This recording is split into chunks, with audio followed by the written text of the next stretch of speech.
Hi, you're with Scott. I'm super chuffer. It's midnight. It's always midnight. This is right here. And your left ear. This is mono. People don't just vanish. It doesn't make any sense. Whoa, whoa. If you can put your cacti in chat, one cactus equals one search equals one like equals one search equals one cactus.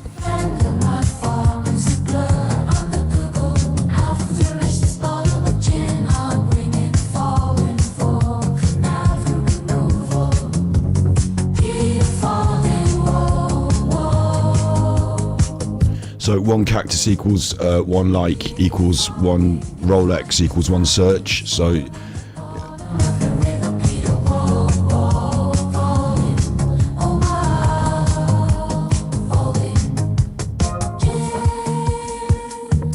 work meetings and gin.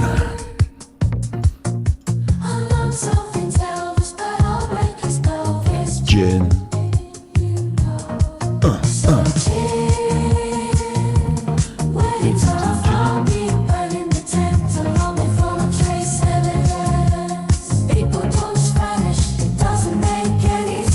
Yeah, people don't just vanish.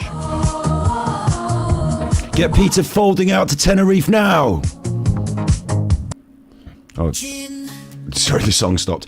Yeah, hi, you're with Scott. I'm super chuffer. It's midnight. It's always midnight. This is your right ear and your left ear. I've done that bit. Obviously, you know what's coming. You know what's coming.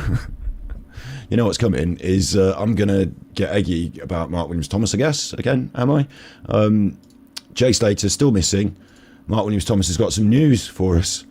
I say news. I think if you're a journalist, you have to at least corroborate your facts and provide evidence.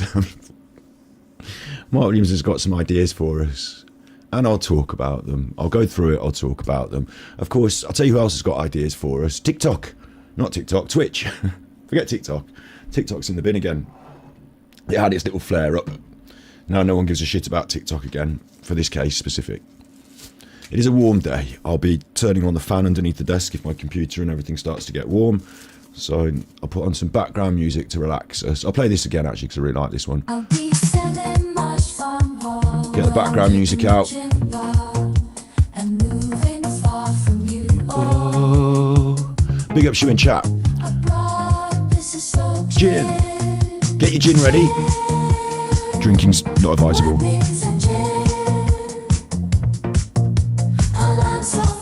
Get your gin out. Gin.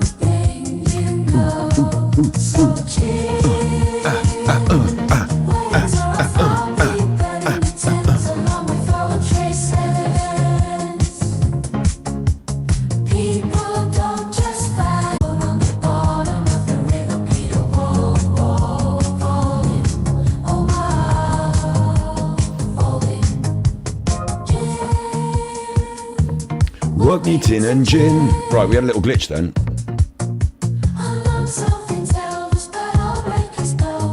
Listen, I didn't even I didn't even need to sort out this.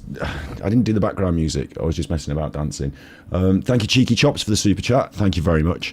I'm going to get, what I'm going to do, I'm going to get the screens fixed again. I had a little glitch then on my obs. I thought I'd fixed it. It's just piped up again. So don't worry about that. If I occasionally, stutter. Did I stutter? Did I stutter? Did I stutter? I didn't stutter. It's just my upload from my computer might, and then I have to get it back up and again. Peter's too busy to go out, and he doesn't speak Spanish anyway. Peter Folding's too busy to go to Tenerife, and he doesn't speak Spanish anyway. His bank accounts are in the Bahamas, so he goes out there. I don't know if his bank accounts are there. I mean, actually, I'll take that back. It was a joke. We're allowed to joke on the internet. Don't sue me again, please, Peter. Not again. He hasn't sued me before. I'm not saying anything. I signed the NDA. I didn't sign an NDA. Oh no, I don't know what to say. I just want to get some background relaxing music on, actually. Relaxing video game music. Someone was asking me about this the other day on one of the videos. I don't know what the answer is to what the background music on that particular video was. I saw there was a comment. So if you left that comment, then I'm sorry I didn't answer it because, a million comments. I don't answer any of them. But the relaxing music I do use is generally off these playlists on the internet, relaxing video game music. I'll look at that video. I'll try and find out which one it was. It was the John Wedger video. If anyone's watched the John Wedger video that I did recently and knows which piece of music it was, it might be a concoction of different musics, or it might be Genshin Impact, because that's my favourite, isn't it? So what I tend to do is I tend to put relaxing Genshin game music, and I get 10 hours of leeway, and that's the one I use usually. So it might be this. Sweet Home Leeway. And if you haven't played Genshin Impact and you like video games, then it's like saying, have you not watched The Lion King and you like films? So might want to get some of that down you. It's really good. Do dee do, and it relaxes me. Do dee do dee do dee do do dee dee do dee do. Get Peter Folding with his helicopter flying over that. That's what I blow away all the cactuses with the helicopter blades. Chuffa, chuffa, chuffa, chuffa, chuffa, chuffa. Get those helicopter blades going, and it will just blow away all the cactuses. Do people not know what they're doing? Peter Folding in helicopter. Dirty Americana, boy. Police in helicopter. Is he still doing that book? I'd have thought they'd pulped all that now. Get him in. Look, do they not know what they're doing?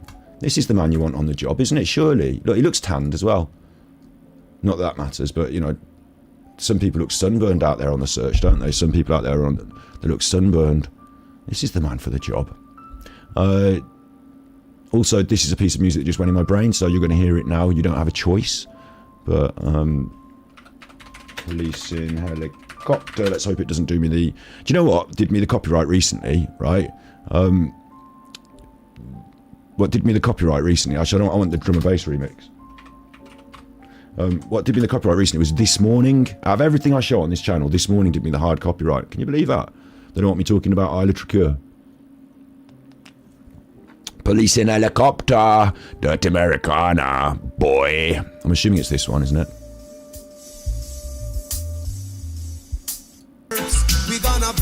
No. Must be this one then. Yeah, this one. You know it. You know it. And if you don't know it, you gotta get to know it. Shouts out everyone in chat. Let's get on with the show. Yes, boss. Yes, boss. Yes, boss. Dirty Americana. Listen, this isn't a music show. I'm just building up a little bit before we start on the actual content, which is to talk about Mark Williams Thomas and what he said about Jay. If you're watching this later on repeat and, you know, in a video format, you can just skip on this bit, but don't, because you might enjoy it. So, you know. Police in helicopter, a dirty marijuana. Police in helicopter.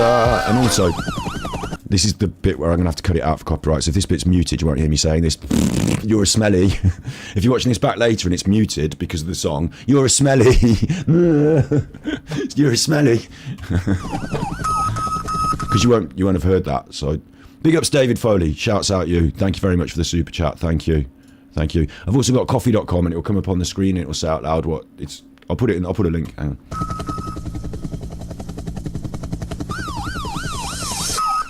Police in helicopter, a dirty marijuana. Peter in helicopter. Get him out to Tenerife. Peter in helicopter. Peter in helicopter. Alright, that's enough of that. That's more than enough of that. You've been naughty now. If anything, that's your... you're not having a pudding after your dinner now. You've done your pudding with that. We've done our pudding. So, if you want your thing to be read out on the screen, I don't like super chats. I'm very grateful for, and memberships and coffees. I'm great. Everything, all of it is all, you know, grateful for it. I get a bigger cut from coffee, and you get it read out on the screen, so you get a benefit there as well. Otherwise, I have to read it out with my mouth, so it just causes me more work, if anything. Thank you very much, Fizz, for the $4.99. See, I had to do it again. Thank you very much, Fizz, for the $4.99 for the super chat. Thank you. No, I do appreciate that, and it's the first time you super chatted on a stream, so going that extra mile to press the button to fill in the details, I really appreciate it. Thank you. Police in helicopter. Peter in helicopter. He must be busy anyway, because let's just be busy. So tonight we've got Mark Williams Thomas, and we've also got Twitter, I'm going to say, not TikTok, Twitter. I've got the Twitter. Big ups Red Fan, gifting the memberships. The member bomb. Let's press a button. Red Fan has not just earned you all memberships by paying for them, literally, but also they've earned everyone the ability to listen to these sounds on these buttons.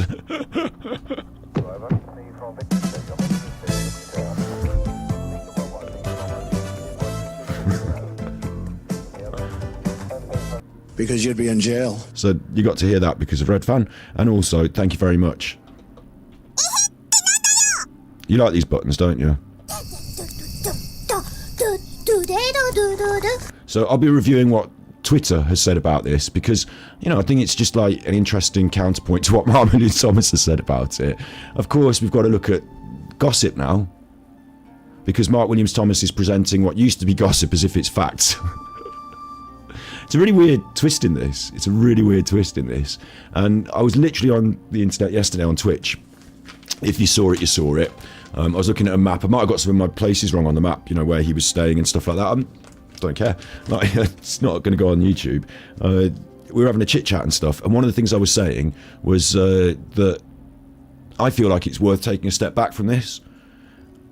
If you're watching this today and you're watching it live and you want to know what's going on with Jay Slater and you want to know what I'm going to say about Mark Williams Thomas and you're interested in this, look how interesting it is when you flip the picture over as well. It is interesting. I'll talk about that in a minute. And you want to hear me react to this. I'll tell you what you should think about, right? Tell you what you should think about more than ever. What you should really be considering more than ever, right? More than ever is that tomorrow is your opportunity to vote once in a blue moon. 14 years of Tory rule. Once in a blue moon you get to vote. Your vote doesn't count for much.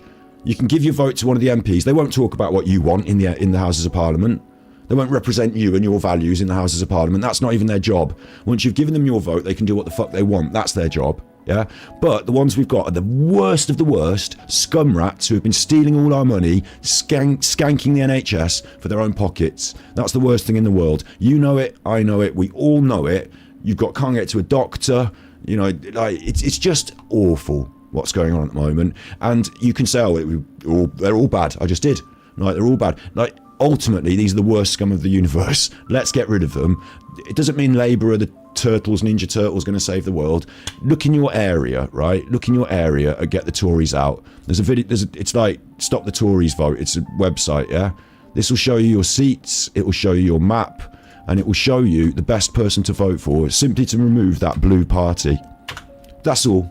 I don't care if you play. I like Greens. I think it's a good protest vote. It shows that I want to change the world, and I think that we're running out of time with climate change. They're not going to win, and if I vote for them, nor will anybody else other than the Conservatives. So what I'm going to vote for in my area is actually Lib Dems, and I don't agree with them. I don't care about them, but they're the only option to get rid of the Conservatives in my area. You should look at that, and you should make that decision, in my opinion. That's your choice, but I am going to try and influence you. Get out and vote tomorrow. If you don't go out and vote tomorrow, don't come crying to me for the next 10 years when life is a fucking mess and you didn't do anything about it. Get rid of the Conservatives. Get rid of the Conservatives. Get rid of the Conservatives. You would act quickly if you had rats in your house or ants in your fridge. This is worse. Get out there and get rid of the Conservatives. That's what they don't want you to do. They want you to cry and whinge and talk about this nonsense on the internet the day before a very important election, right? So I'm concerned with that. Mark Williams Thomas is in with Peter Fording. We just had a joke about it, didn't we? But they're private people who run services that could be public services, and that's a bit of a political thing. Peter Fording has got a political interest to keep the Conservatives in, hasn't he? Do you remember Nicola Bulley with Snowden and all that? Get rid of the Conservatives. Do not vote Reform, Clem. Get that off my thing. That's a waste of your vote. Clem, that's going, bin that. That's a waste of your vote.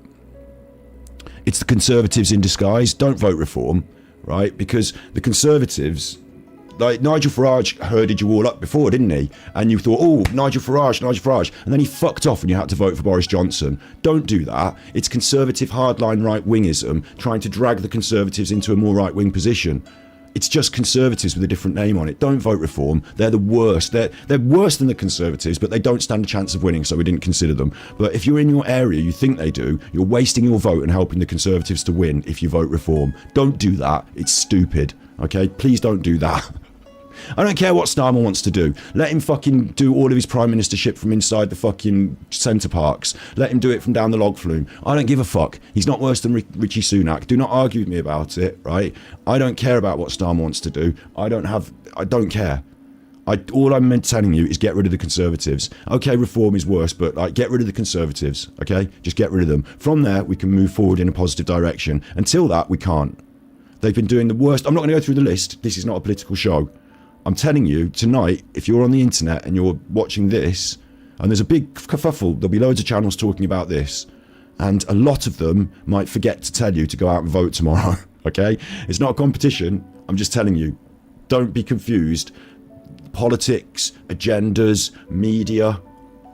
This is not the most important thing on the agenda today, tonight, tomorrow. Tomorrow, voting is the most important thing on your agenda, okay? I'm just telling you. Okay, we can go ahead and talk about this now. Having said that, because otherwise I'd be as bad as everything else, wouldn't I? I'll be sending much from home, but I'm keeping the gin bar and moving far from you all. Listen, we're not Abroad, this having extensive conversations about it, right? I don't want you to tell me your opinions and like try and change my mind or people in chat. I've told you mine because this is my channel. No, Labour come a close second to the Conservatives, yeah, but that's because there's only two fucking parties. Do you know what I mean? Like, we have to move in gradients, like we have to move in steps. So we can't say Labour are bad, I'm not going to bother, because it's like saying, well, you know, but getting bitten by a shark is worse, so like I probably will just like, you know, not jump in the sea and avoid this tiger, like, or whatever. You know, if I'm being eaten by a crocodile and getting bitten by a shark is worse, but there's not a guarantee I'm gonna, no, look, that's a really terrible analogy. You understand what I'm saying? Let's move in gradients. Once we get Labour in and then we get rid of the Conservatives, if we're not happy then we can move another step in the direction we want, but the step wouldn't be towards the Conservatives, it would always be away from them, okay? Just never forget that. They've ruined your lives for the last 14 years. Everything that's bad is their fault. They've undercut the police. We wouldn't be talking about this shit if we had a really robust police force that, I mean, obviously this is Spain, but actually, you know, we're out of the EU, so we wouldn't be talking about this shit if it wasn't for the Conservative rule over the last 14 years. It's awful. It's awful. Let's get rid of it, okay? It's not a vote for Sharia law. Don't be stupid, okay? Right, I'm going to hide that comment. I'm not going to bin you, but I'm hiding that comment because it's not a vote for Sharia law. Don't be daft. Even the Muslims don't support Labour anymore. Do they? Over Gaza. They're cross about it too. So don't argue about politics in my chat. Just whatever your opinion is, go and enact it tomorrow. I'd rather you went and voted for anything than nothing. You know, except Conservatives and Reform. Honestly, look at that map. I've just showed it you in the thing. Go and look at it, right? Go and look at that Stop the Tories vote. If you believe in reform, fine. We can reform it by getting the Tories out. If you believe in green, fine. We can get greener by getting the Tories out. Anything you want is going to be getting the Tories out. And you just look at the map and see where and who. Like, if you vote for the Green Party and it's a great vote and everything, the Tories still win, what's the point? Get them out. Okay, that's my... I'm allowed to say what I want because it's my show, right? Am I getting a bit prickly? Listen, I might get caught on a cactus in a minute if I get too prickly. Boom. The cactus. Listen, I want your cactuses in chat because one cactus equals one Rolex, equals one prayer, equals one like, equals one search for J. so chill, chill. What makes a chill? I'm not naive. Look, Scouse, let's not fall out over whether we think that Islams are coming to rule the world. Obviously, I'm not having that here. The end. Like, people should be going over to Saudi Arabia and like sorting out the issue about them buying boxing first, eh? Like, I'll break the spell, this jumping, you know, so chill. Wings are off, I'll be burning. if you're worried about Islam and it's spread across the world, like, listen, that's a serious point here, right? If you're worried about that sort of stuff, you really should be into green issues, because the more we rely on oil, the more you pump money into the Saudi Arabian regime that's selling the oil. That's mainly their power. So, and they're the ones that have got loads of the money that are pushing that Arabic agenda out there and building and growing. And like, a few immigrants on a boat aren't going to change our lives, but the global politics of what happens with Saudi Arabia in the future might. And I don't think it's very good that they've banned homosexuality and stuff. So. Along with all the trace No. I'm not having you put vote reform in the chat. We're not having that. From now on, I'm going to be removing it, but we're going to be banning it as well. So please don't have that. I'm able to make my comment because it's my channel. And if you want to make your comments, please go and have a channel and say it. I think it's really important that I say it, and I've said it, so we can move on. Okay, I don't want to have a political show tonight. We're not doing that. Don't get your egg on. Like, everyone's talked to you about it already. This is my channel. I've said my bit. Okay.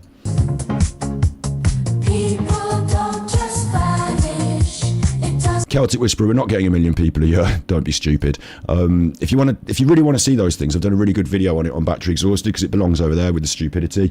We're not arguing about it here now. It's really, really daft. It's really daft. If you don't understand numbers, then and I'm not just talking about you. I'm talking about generally. It's Alan Vinicum was, and I don't want to talk about him on this channel, but he was perpetuating this nonsense. And if you don't understand it, then this is the place to go. It's like arguing that there's a grain of rice in this restaurant somewhere that's causing a problem. We need to get rid of it. Immigration. The videos for that are over here. Angry Alan's Immigration Nightmare. It's awful to see. I don't want to be talking about that shit on this channel. It's just not this, we're a bit above that here. Like, I brought it up. No, I didn't. I didn't bring it up. Okay. Last warnings. Let's move on. Ban free speech. Yeah, on my channel. Yeah, I don't want. You're not coming in my room and telling me a load of bullshit I don't want to hear. This is not that space. Thanks. I'll curate my space. Thank you very much.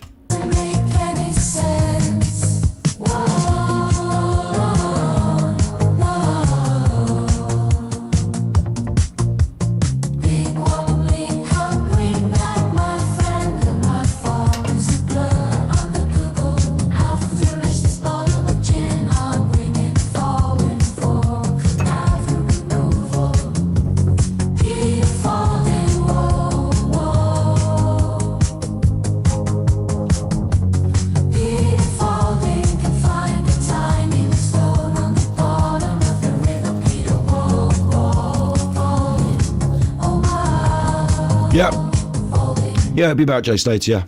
Yes, Dawn, yeah. I will remind everyone that you were promised that people were going to get control of your borders and it was all about immigration. And look where that ended you up. You've already voted for that and they didn't do fuck all about it because they lied to you.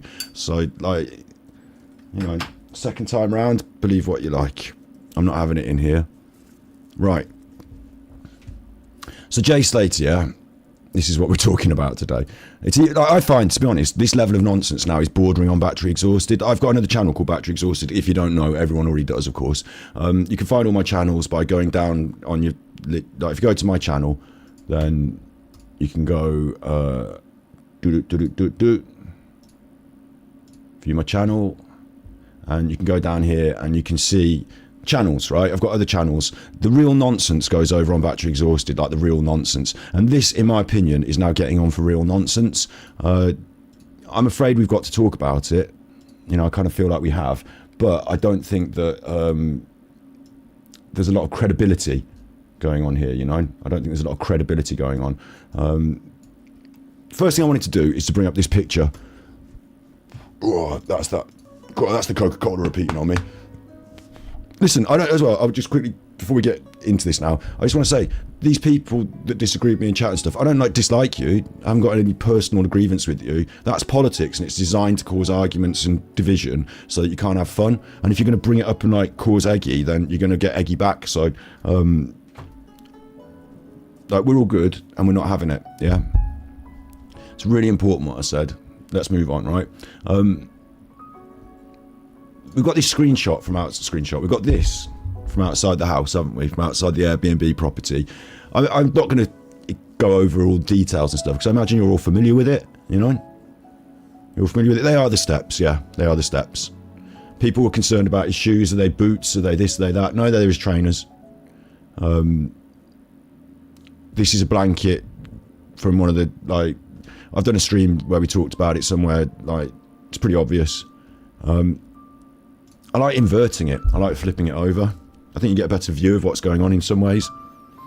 If you hold your hand out in front of your own phone, if you're holding your phone and you're having a cigarette and you hold your hand out when you're flicking your cigarette and you're going on your phone, you can have your phone just in front of the hand. There's a little bit of an air of Weekend at Bernie's about it, isn't there? Is that somebody holding his hand in the shot to prove that he's alive? Is that, oh, no, not really. The one thing that I really think screams out from here, there's two things that really stand out to me. One is that this is not a fashion item. Is it? It's a very chilled, relaxed sort of, like, chilling item. The smoking a cigarette on the doorstep. The cigarette is alight. You can actually see the wisp of smoke. We are on a doorstep smoking a cigarette. We're very relaxed and chilled. We've got one hand on the phone holding it, I assume, because the other hand is holding the cigarette. What hand does Jay use? Nobody knows, I guess. Is he right-handed or left-handed? There's not three legs here.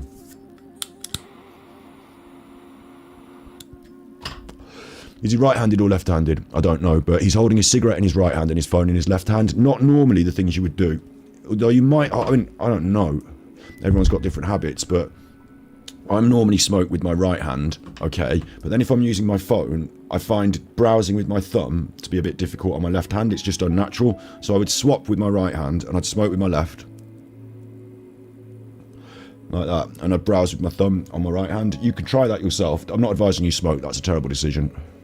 But you can mess about with your hands and your phone yourself. This is a phone being held and controlled, because it's a Snapchat, in the left hand, and the cigarette is being held in the right. So it make me assume that Jay's left-handed. I don't know if he is. When you flip it upside down, it makes you look at it differently. This is not a foot. This is a curvature of the blanket.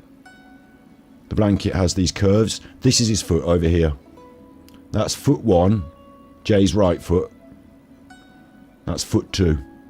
And that's not a foot.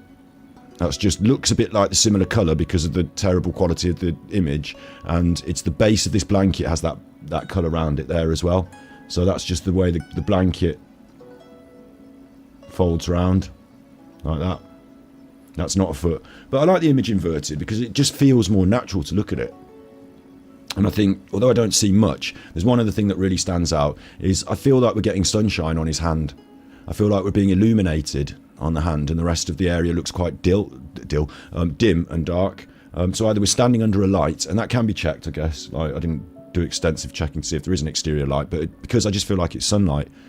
So sun's coming up, it's starting to warm up. We've still got a blanket around us because it's not warm. The world hasn't warmed yet, and we're stood outside taking the morning air with a cigarette. Yeah. Big ups Cheeky Chops. I will allow that sort of political comment, yes. I will allow that. I don't want to go too far into it now, but I completely agree with that, yeah. That's exactly what happened to me while my nan died because of that horrible disease that some people didn't even think was real and wouldn't take a vaccine and go walking around having parties and messing about, which I thought was disgraceful. We're not going to get into that now. Don't even start me on that. Like, bizarre. Bizarre. If you had incomplete information, and the information that, even in hindsight, the information you had said that you should do the right thing by society and you chose not to, I worry. And that goes from Boris Johnson all the way down. Don't get me started. That's past. It's past. We have to move on. But we know who people are because we can see, So anyway, look, this picture that's upside down, yeah? This picture that's upside down. Like, my vibe on it, and this is the piece of evidence that we've been given in the public, the last sighting of Jay, the thing that we can verify because it's a photograph of him. His hands, I'm not a hand expert, they look like his hands. His thumb doesn't look too chunky or anything, it's bigger because of the way the photo is. I don't know what shoes he has, they look like shoes. This could be anyone, unless you can confirm this is their hand. I think it's enough, you can convict paedophiles by their hands. So I think it's enough evidence to say the police would have checked that and assumed, and his parents and the family, I think we all assume this really is him. But I can't verify that. Although I believe someone could, yeah? The main thing I've got, right, is saying that this is well chilled, isn't it? This is well chilled. The sun's coming up. Like, put yourself in his shoes, empathise with him. I've got a blanket on. I'm stood on the doorstep, I've just come out. Am I going back in after this cigarette? Maybe. Because I've not left the property. I've lit my cigarette. I'm halfway down it there, so I've been smoking it for a little bit. And what am I doing? I'm stood on the doorstep, and I'm going on my phone, and I'm browsing the phone. Note something else. He's holding the lighter in his hand. Some people on the social medias, all that bad social media, we're all social media now, ladies and gentlemen. We're all social media now. Mark Williams Thomas's social media, he's presenting his stuff on TikTok and Twitter and sorry, not TikTok, Twitter. We're all social media now. Sky News are on YouTube. We are all social media now. You're in it now. You're doing a chat in chat. That's social. It's media. He's got his lighter with him, right? When I smoke my chiffers, I hold my lighter with me because sometimes they go out, so I hold my lighter and I've got it in my hand. When I'm out and about, once I've used my lighter, I put it away in my pocket. If I'm out and I've got an ashtray or something, I usually put it down next to the ashtray on the table. Generally, the lighter doesn't stay in your hand the whole time. Generally. He's got his phone out, he's got his lighter in his hand. Where's the pockets? Where's the bag? Does Jay carry a bag? I don't know. Maybe he hadn't got a bag or anything like that. That's fine. You wouldn't put it back in your pocket? You wouldn't pop that back in your pocket? Maybe not. What I'm saying is, my conclusion from all of these ideas, and I will critique this as well, some people think these dots on the floor are blood. If he had been bleeding out of his right leg, he might have been bleeding all the way down to his foot, and then there might be blood on the floor, yeah? It would be a repeating pattern, and the pattern would reduce with the amount of times you'd trodden somewhere. So if he'd put his first foot here, there'd be the most blood at the bottom, and then his next step, there'd be slightly less blood, but in the same shape, if you know what I mean, because it had been squashed on, like a potato print. So there's that. I don't think that resembles that, and I don't see any trace of it on the way up. There's a little bit down the bottom that you could, let me just, and again, these aren't confirmed spots of blood. On top of this, I think it's really important to note that whilst there was no guarantee the police were doing forensic tests, okay, because no one has actually said the police themselves haven't said they were doing forensic tests yesterday. We'll look at that. There's no guarantee they were conducting forensic tests. They had forensic footwear on, or covering their shoes. So they covered their shoes before they went in the property. So it doesn't guarantee they're doing forensic tests, but they may have been. Okay, I'll open the door to them may have been. They would also have tested this area then, yeah, if there's idea or suspicion that there's blood on the floor. You can possibly say that, and I say possibly, that down here, at the bottom right here, that could be a black dot, that could be a black dot there, and there's one, it's more likely just to be mud, dirt, bits of leaf or, whatever, debris, isn't it? Cigarette ash. He smoked this amount of cigarette. So if the wind's blowing this way, it could just drop down there. It's more likely to be something like that than actual blood on the floor, for a number of reasons. One of which, Jay is stood here.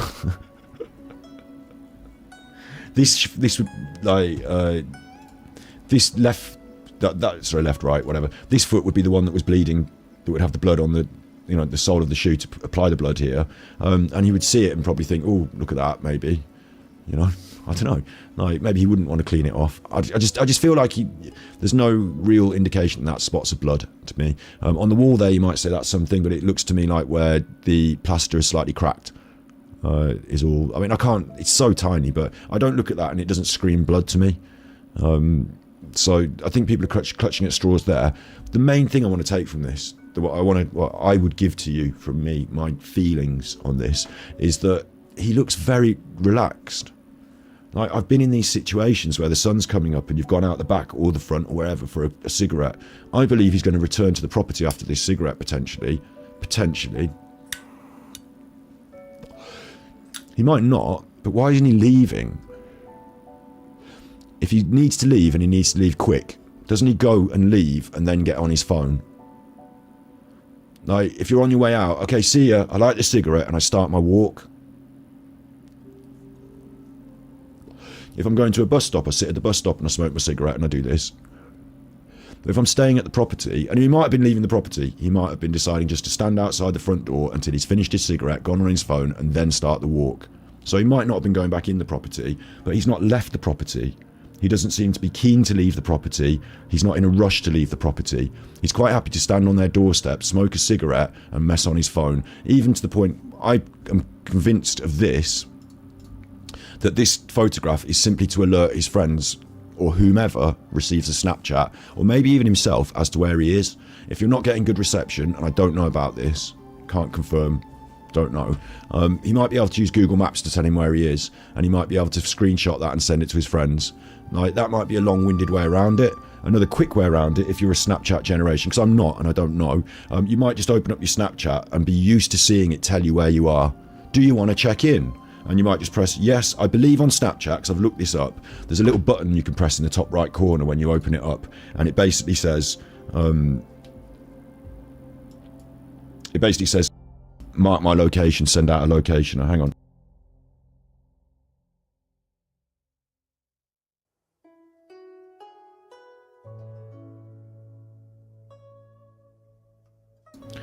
So I think you can open up Snapchat and you can press a button and it very quickly does a location stamp. And I think that might be useful if he wants to tell everyone where he is, of course. How many of his friends are awake at 8 o'clock in the morning, I don't know. It might also be useful to him if he wants to quickly ascertain his own location. So the idea that you're taking a photograph of the damn floor means that you're not taking photography to share with people. If you want everyone to know where you are and something about this property and you're in danger, surely you'd step away from the building and shoot the building. This is where they've brought me. I'm on this mountain. By taking a photo of the floor, it shows that you're not concerned with what the photograph contains. You're not trying to photograph anything. You're just simply holding your phone while you're smoking, and you've pressed send, take photograph, send location. And the photograph doesn't concern you at all.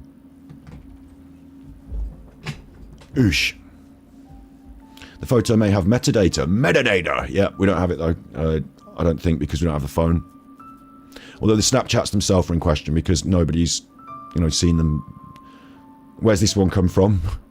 I mean, is this real? Is this a photograph that's been put together with just some words on it? There is metadata attached and people will have the original report. Like, if you receive the Snapchat and you screenshotted it and stuff, you will have the ability to verify this, I'm assuming. Interestingly, we're going to come on to Mark Williams-Thomas now. Right, and what's really interesting about this to me is that Mark Williams-Thomas does not work for the police. Mark Williams-Thomas does not have the investigative powers of the police. Mark Williams-Thomas cannot requisition people's phones and check the metadata. Mark Williams-Thomas, from what I understand, doesn't have expert forensic IT specialism, and so can't take people's phones off them legally and take them and then put them through the IT specialists and get all the data and everything. Mark Williams-Thomas has to go on what he's told. No one has to tell Mark Williams-Thomas the truth. If Mark Williams-Thomas invites me to do an interview and I decline, he can't arrest me. And if I agree, he can't take that information and give it to the police and say, look, there's the truth. Because they'll say, that's hearsay. We'll have to investigate these people and get an actual statement.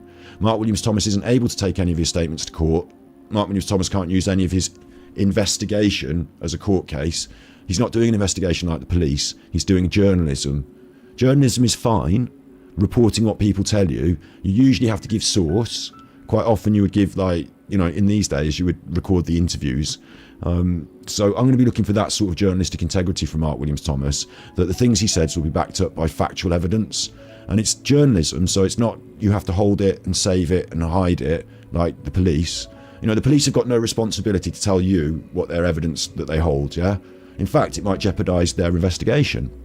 Mark Williams-Thomas might feel the same, but he's not the police. So if he's going to go on the news, or in this case not the news, very carefully and interestingly, the news reports what he says, but he presents it on social media. So he hasn't had to go on the news, and they are not obligated via Ofcom from what they report what he says. I find it in the Manchester, Lancashire news first, almost. That's where I feel it hits hardest and quickest. Them and the Sun, they seem to be on it, and it seems to ripple out. I might be wrong, but this man does not have any obligation to tell any sort of journalistic truth on his social media in the same way as a journalist. He's not held to the same standards. There isn't the same Ofcom overhead, is there? So then they report it by publishing it in the news and saying this is what he said on Twitter. So bear that in mind, everyone. This is what he said on Twitter. And it gives everyone a sort of step away from liability, a step away from responsibility. So what I'd be looking for, if he's a journalist, which I don't think he really is this high level of journalistic integrity. I'd be looking for pics or it didn't happen. If you're going to say something and you're going to say it's happened and you've been investigating it, show me the investigation. You're a journalist, show the things that you've done. Like, it's very, very rare that someone would just go in public and say, well, I heard this and so-and-so told me that. I've been speaking to a friend of the family who's big in with the sister, and she says that because that is gossip and hearsay, exactly like you get on Facebook.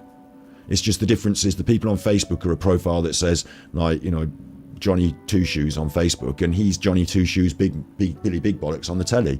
But it's just the same level of hearsay. And you remember Johnny Depp and Amber Heard, don't you? Objection, hearsay. What we're looking for in these true crime case, I'm not a true crimer, but you know, this is a real criminal investigation if there's been a real crime. If otherwise it's not, is it? It's just a true missing persons thing. But what we're looking for is evidence, facts. What we're not, and what I have in this case with Jay Slater, I've tried to stay away from coming on the internet and say, oh my God, today on Facebook there's been a video of someone having a stabbing at the beach. Right, let's do a YouTube channel show. Because that channel called Just Gone Viral, I'm very happy to tell you this, back in the Nicola Bulley times, and you'll remember this, Nicola Bulley case, Just Gone Viral, published a thumbnail and a video called Nicola Bulley Body Found, and the thumbnail was of a dead body from 2015 South Africa.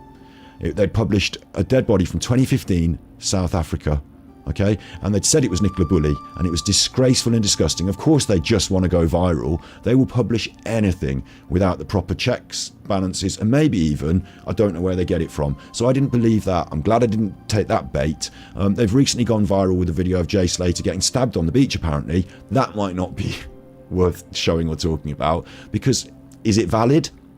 I don't think so. On top of that, we've had apparently, and this is an apparently, and this is what I told you, I don't want to talk rumours, but apparently the woman that pretended to be Madeleine McCann is now on the scene, pretending to be close with the family and saying things, and has got information, and she's talking nonsense, and people have believed some of that. Apparently everyone knows all the different slang words, and all now words mean other words. So everyone knows that. I'd just be really careful. I'd be really careful about believing anything that's not properly evidenced, whether it be Mark Williams Thomas or, you know, Trudy on Facebook that's telling you. I'd be really careful about it, and that's what I've been. So that's what I've been. Yeah, Rolexes are a type of pill, yeah, like, of course they are, but so are Mitsubishis, so are, you know, bloody nerds, so are, I don't know which ones they use these days, but, you know, anything can be stamped on a pill. It doesn't mean that if I said to someone I stole a Rolex, it means I stole pills. Like, it's just, like, he's not in this world of criminal conspiracy to talk, like, it's a reach, that's a real reach. Okay, it's a real reach. And I'll talk about the drugs in a little bit. Shall I talk about them now, actually, just quickly? 30 grand on him, yeah? 30 grand's worth of drugs is about a kilo of cocaine, or about 5,000 ecstasy pills. A rough guess, based on the United Nations street values of drugs that are published on the internet, if you want to look it up. The United Nations do a thing, so I've based it on that. And some experience. No, look, I've based it on that, right? Are you going to travel across to Tenerife with 5 grand's worth of drugs? No. You're going to smuggle it out. You're Jay Slater. You're going to take a backpack with a kilo of cocaine to fucking Tenerife? No. You're going to arrive in Tenerife, someone's going to give you 5 grand's worth of drugs? No. Sorry, not 5 grand, 30 grand's worth of drugs. You're Jay Slater, you're 19 or whatever. Like, you got, like, here's a kilo of cocaine, get in a hotel room and chop it up for me. No. Right? You go to the festival, you go to a 3-day rave in the club, and you're going to take a bag full of drugs. Like, and I'm not talking about 20, 30 pills to try and make some money or sell a bit of this. I'm talking about 5,000 pills, right? No one in that club has got 5,000 pills. I'll tell you for why. There's not 5,000 people in the club. And the people in the club don't have enough money to buy 5,000 pills. You'd have to be on that island. It's like being Scarface. The island's small. Most people have taken their couple of little bits of drugs with them because they don't want to buy off the dodgy locals. Some people will buy off the dodgy locals on the strip. Your market is quite small for people who are desperate for drugs, haven't got any, and loads of money. You think someone's going to have 30 grand's worth of money? Do you think there's enough money in the ATM machines in the area to furnish one person with 30 grand for selling drugs? He's got to sell 30 grand's worth. How many bags of cocaine is that? How many individual drug deals is that within a week? And how much cash has he got to take? Because he's going to be getting it in 10s and 20s. He's not going to be getting it in hundreds and like, he's going to be getting cash. And he's got to take that pile of money and give it to someone on the island or take it home. It's just not happening. This doesn't happen. Those people that sell drugs in Tenerife, they've got their own sales network already. So why would they want to involve Jay Slater? It's insane. If you're not from Tenerife, and you think it's like the only way he's done this is if he's managed to source the drugs in the UK and then take them with him. in my opinion, there's no one on Tenerife's going to give him the 30 grand's worth of drugs to just make hay while the sun shines. So he's sourced it himself, yeah? But then, even then, who's going to give him that and say, oh, you're going to Spain, are you? Good luck then. I hope I get my money. Like, it's just, I think it's completely unfeasible. Completely unfeasible. On top of that, the other idea that we're going to get onto about this watch, the idea that someone's bought a watch and is selling a watch. Do you think there's anybody in Tenerife with £10,000 sat in their Airbnb just because they might buy a second-hand watch off a fuckhead who's come out of a club? No. Don't be daft. No one's interested in buying a Rolex off Jay Slater on Tenerife. If you're a grown-up who buys Rolexes and has £10,000, you're not on Tenerife talking to Jay Slater, and you wouldn't buy one off him. If you're a gangster or anything, you wouldn't buy it off him. You'd think it was a fake. There's no way you're going to confirm it's real at 5 a.m. up a mountain, so you wouldn't buy it off him. You wouldn't have 10 grand in the house to buy it off him, and you can't go to a bank and get 10 grand out. So no one's got 10 grand to buy a watch. No one's doing that on that island. Plus, if you're wearing a 30 grand watch or a 10 grand watch or something, what are you doing going to the NRG festival in Tenerife? You'll be somewhere nicer on your holidays. They're fake watches. The island is full of them, and when he says he stole it and he's going to sell it for a tenner, he probably means that there was a fight in a club, someone's watch fell off, and he's picked it up and he's going to sell it, and no one cares because they're selling them for a tenner all over the island anyway. It's just bizarre. I am not accepting, in my mind, unless I see evidence, that there's any, like, it's such a long shot. It's such a long shot. And there's, even if any of this happened, do you think Jay Slater at 5 a.m, 8 a.m, is going to be walking about an island with 10 grand in his pocket? Oh, thanks for the money. I'm just going to walk home now. I don't need a taxi. I don't feel vulnerable. It's just, no.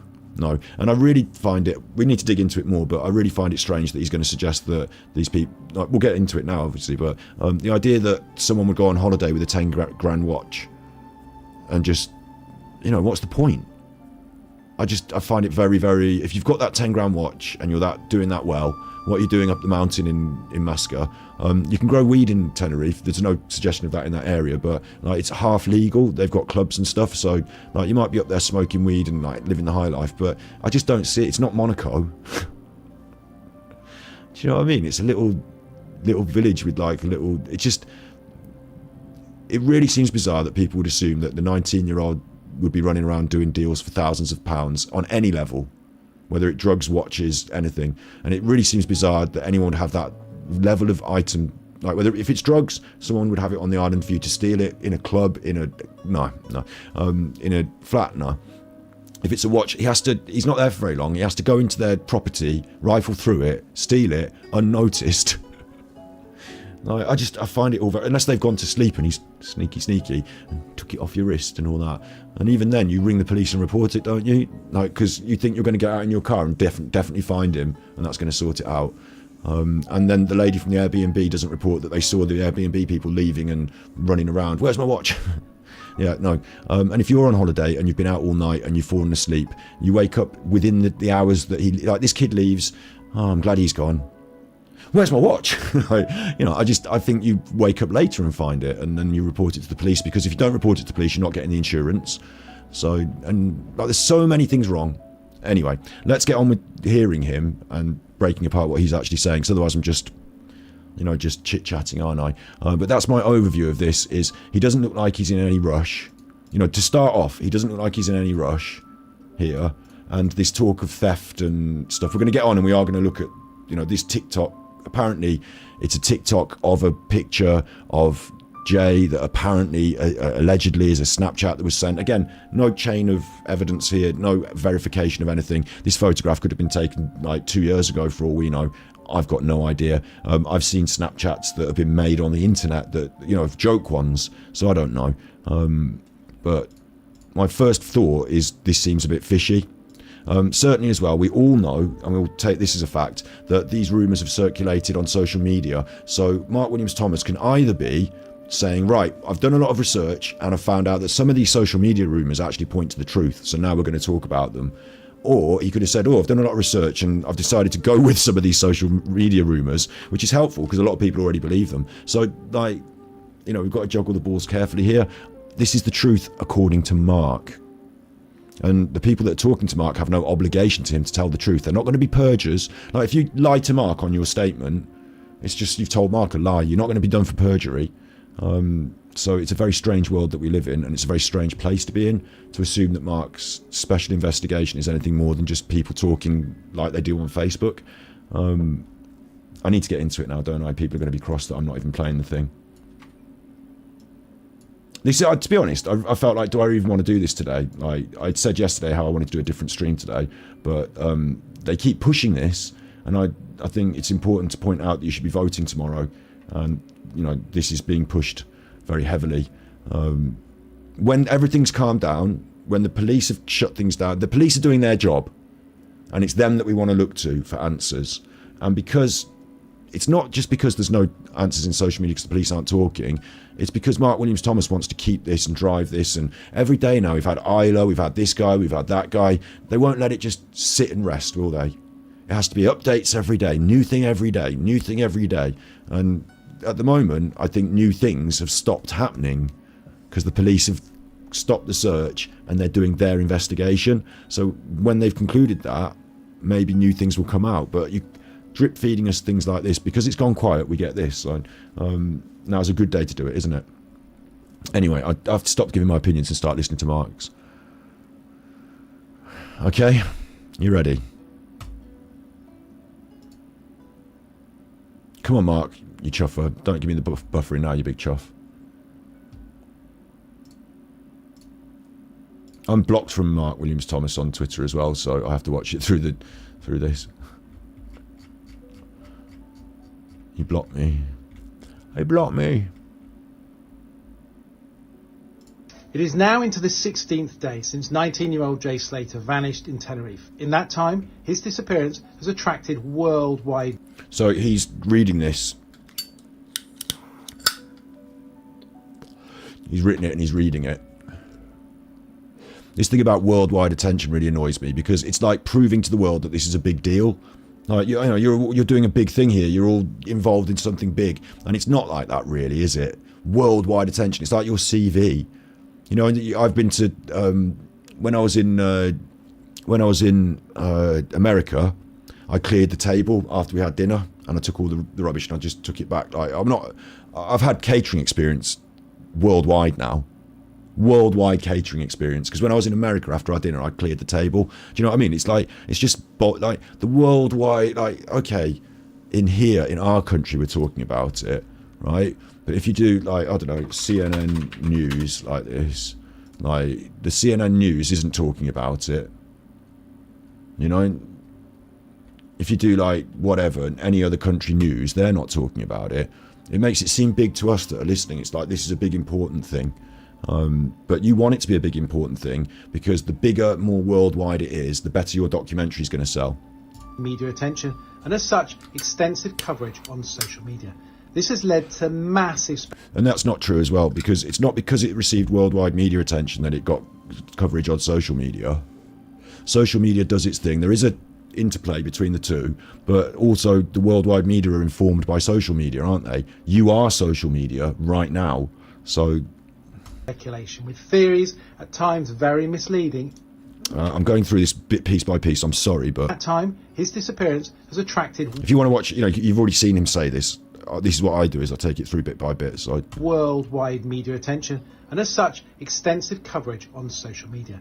This has led to massive speculation with theories at times very misleading. This has led to massive speculation with misleading theories. Mark Williams-Thomas, of course, is going to continue to speculate and offer potentially misleading theories. The reason they're misleading is because he must know something truthful. Otherwise, all theories can't be leading to the same place, so some must be misleading. But as part of an investigation, there's going to be lots of different ideas juggled around. So the idea that there's misinformation and disinformation is critical here. Disinformation and misinformation are two different things. Misinformation is making a mistake, and disinformation is deliberately making that mistake to try and confuse other people. Yeah, all irons are in the fire here, aren't they? All juggling balls are in the air. But what he's basically doing is saying other stuff, lots of stuff out there nonsense and shit. And we'll all agree that, won't we? But we'll all say as well that the stuff we're saying, or he, in his case, he's saying, that's the good shit. So are we going to get with the telling us the truth here, Mark? Are we going to get with the facts? Or are we going to, like, this is a statement to set up his status and his validity above other people and to denigrate other people, just in a subtle way? And with inaccurate information. With inaccurate information. Inaccurate. Overwhelmingly, people are fascinated and as such want to do their bit to help. Overwhelmingly, people are fascinated. It's like, are you trying to write a TV script?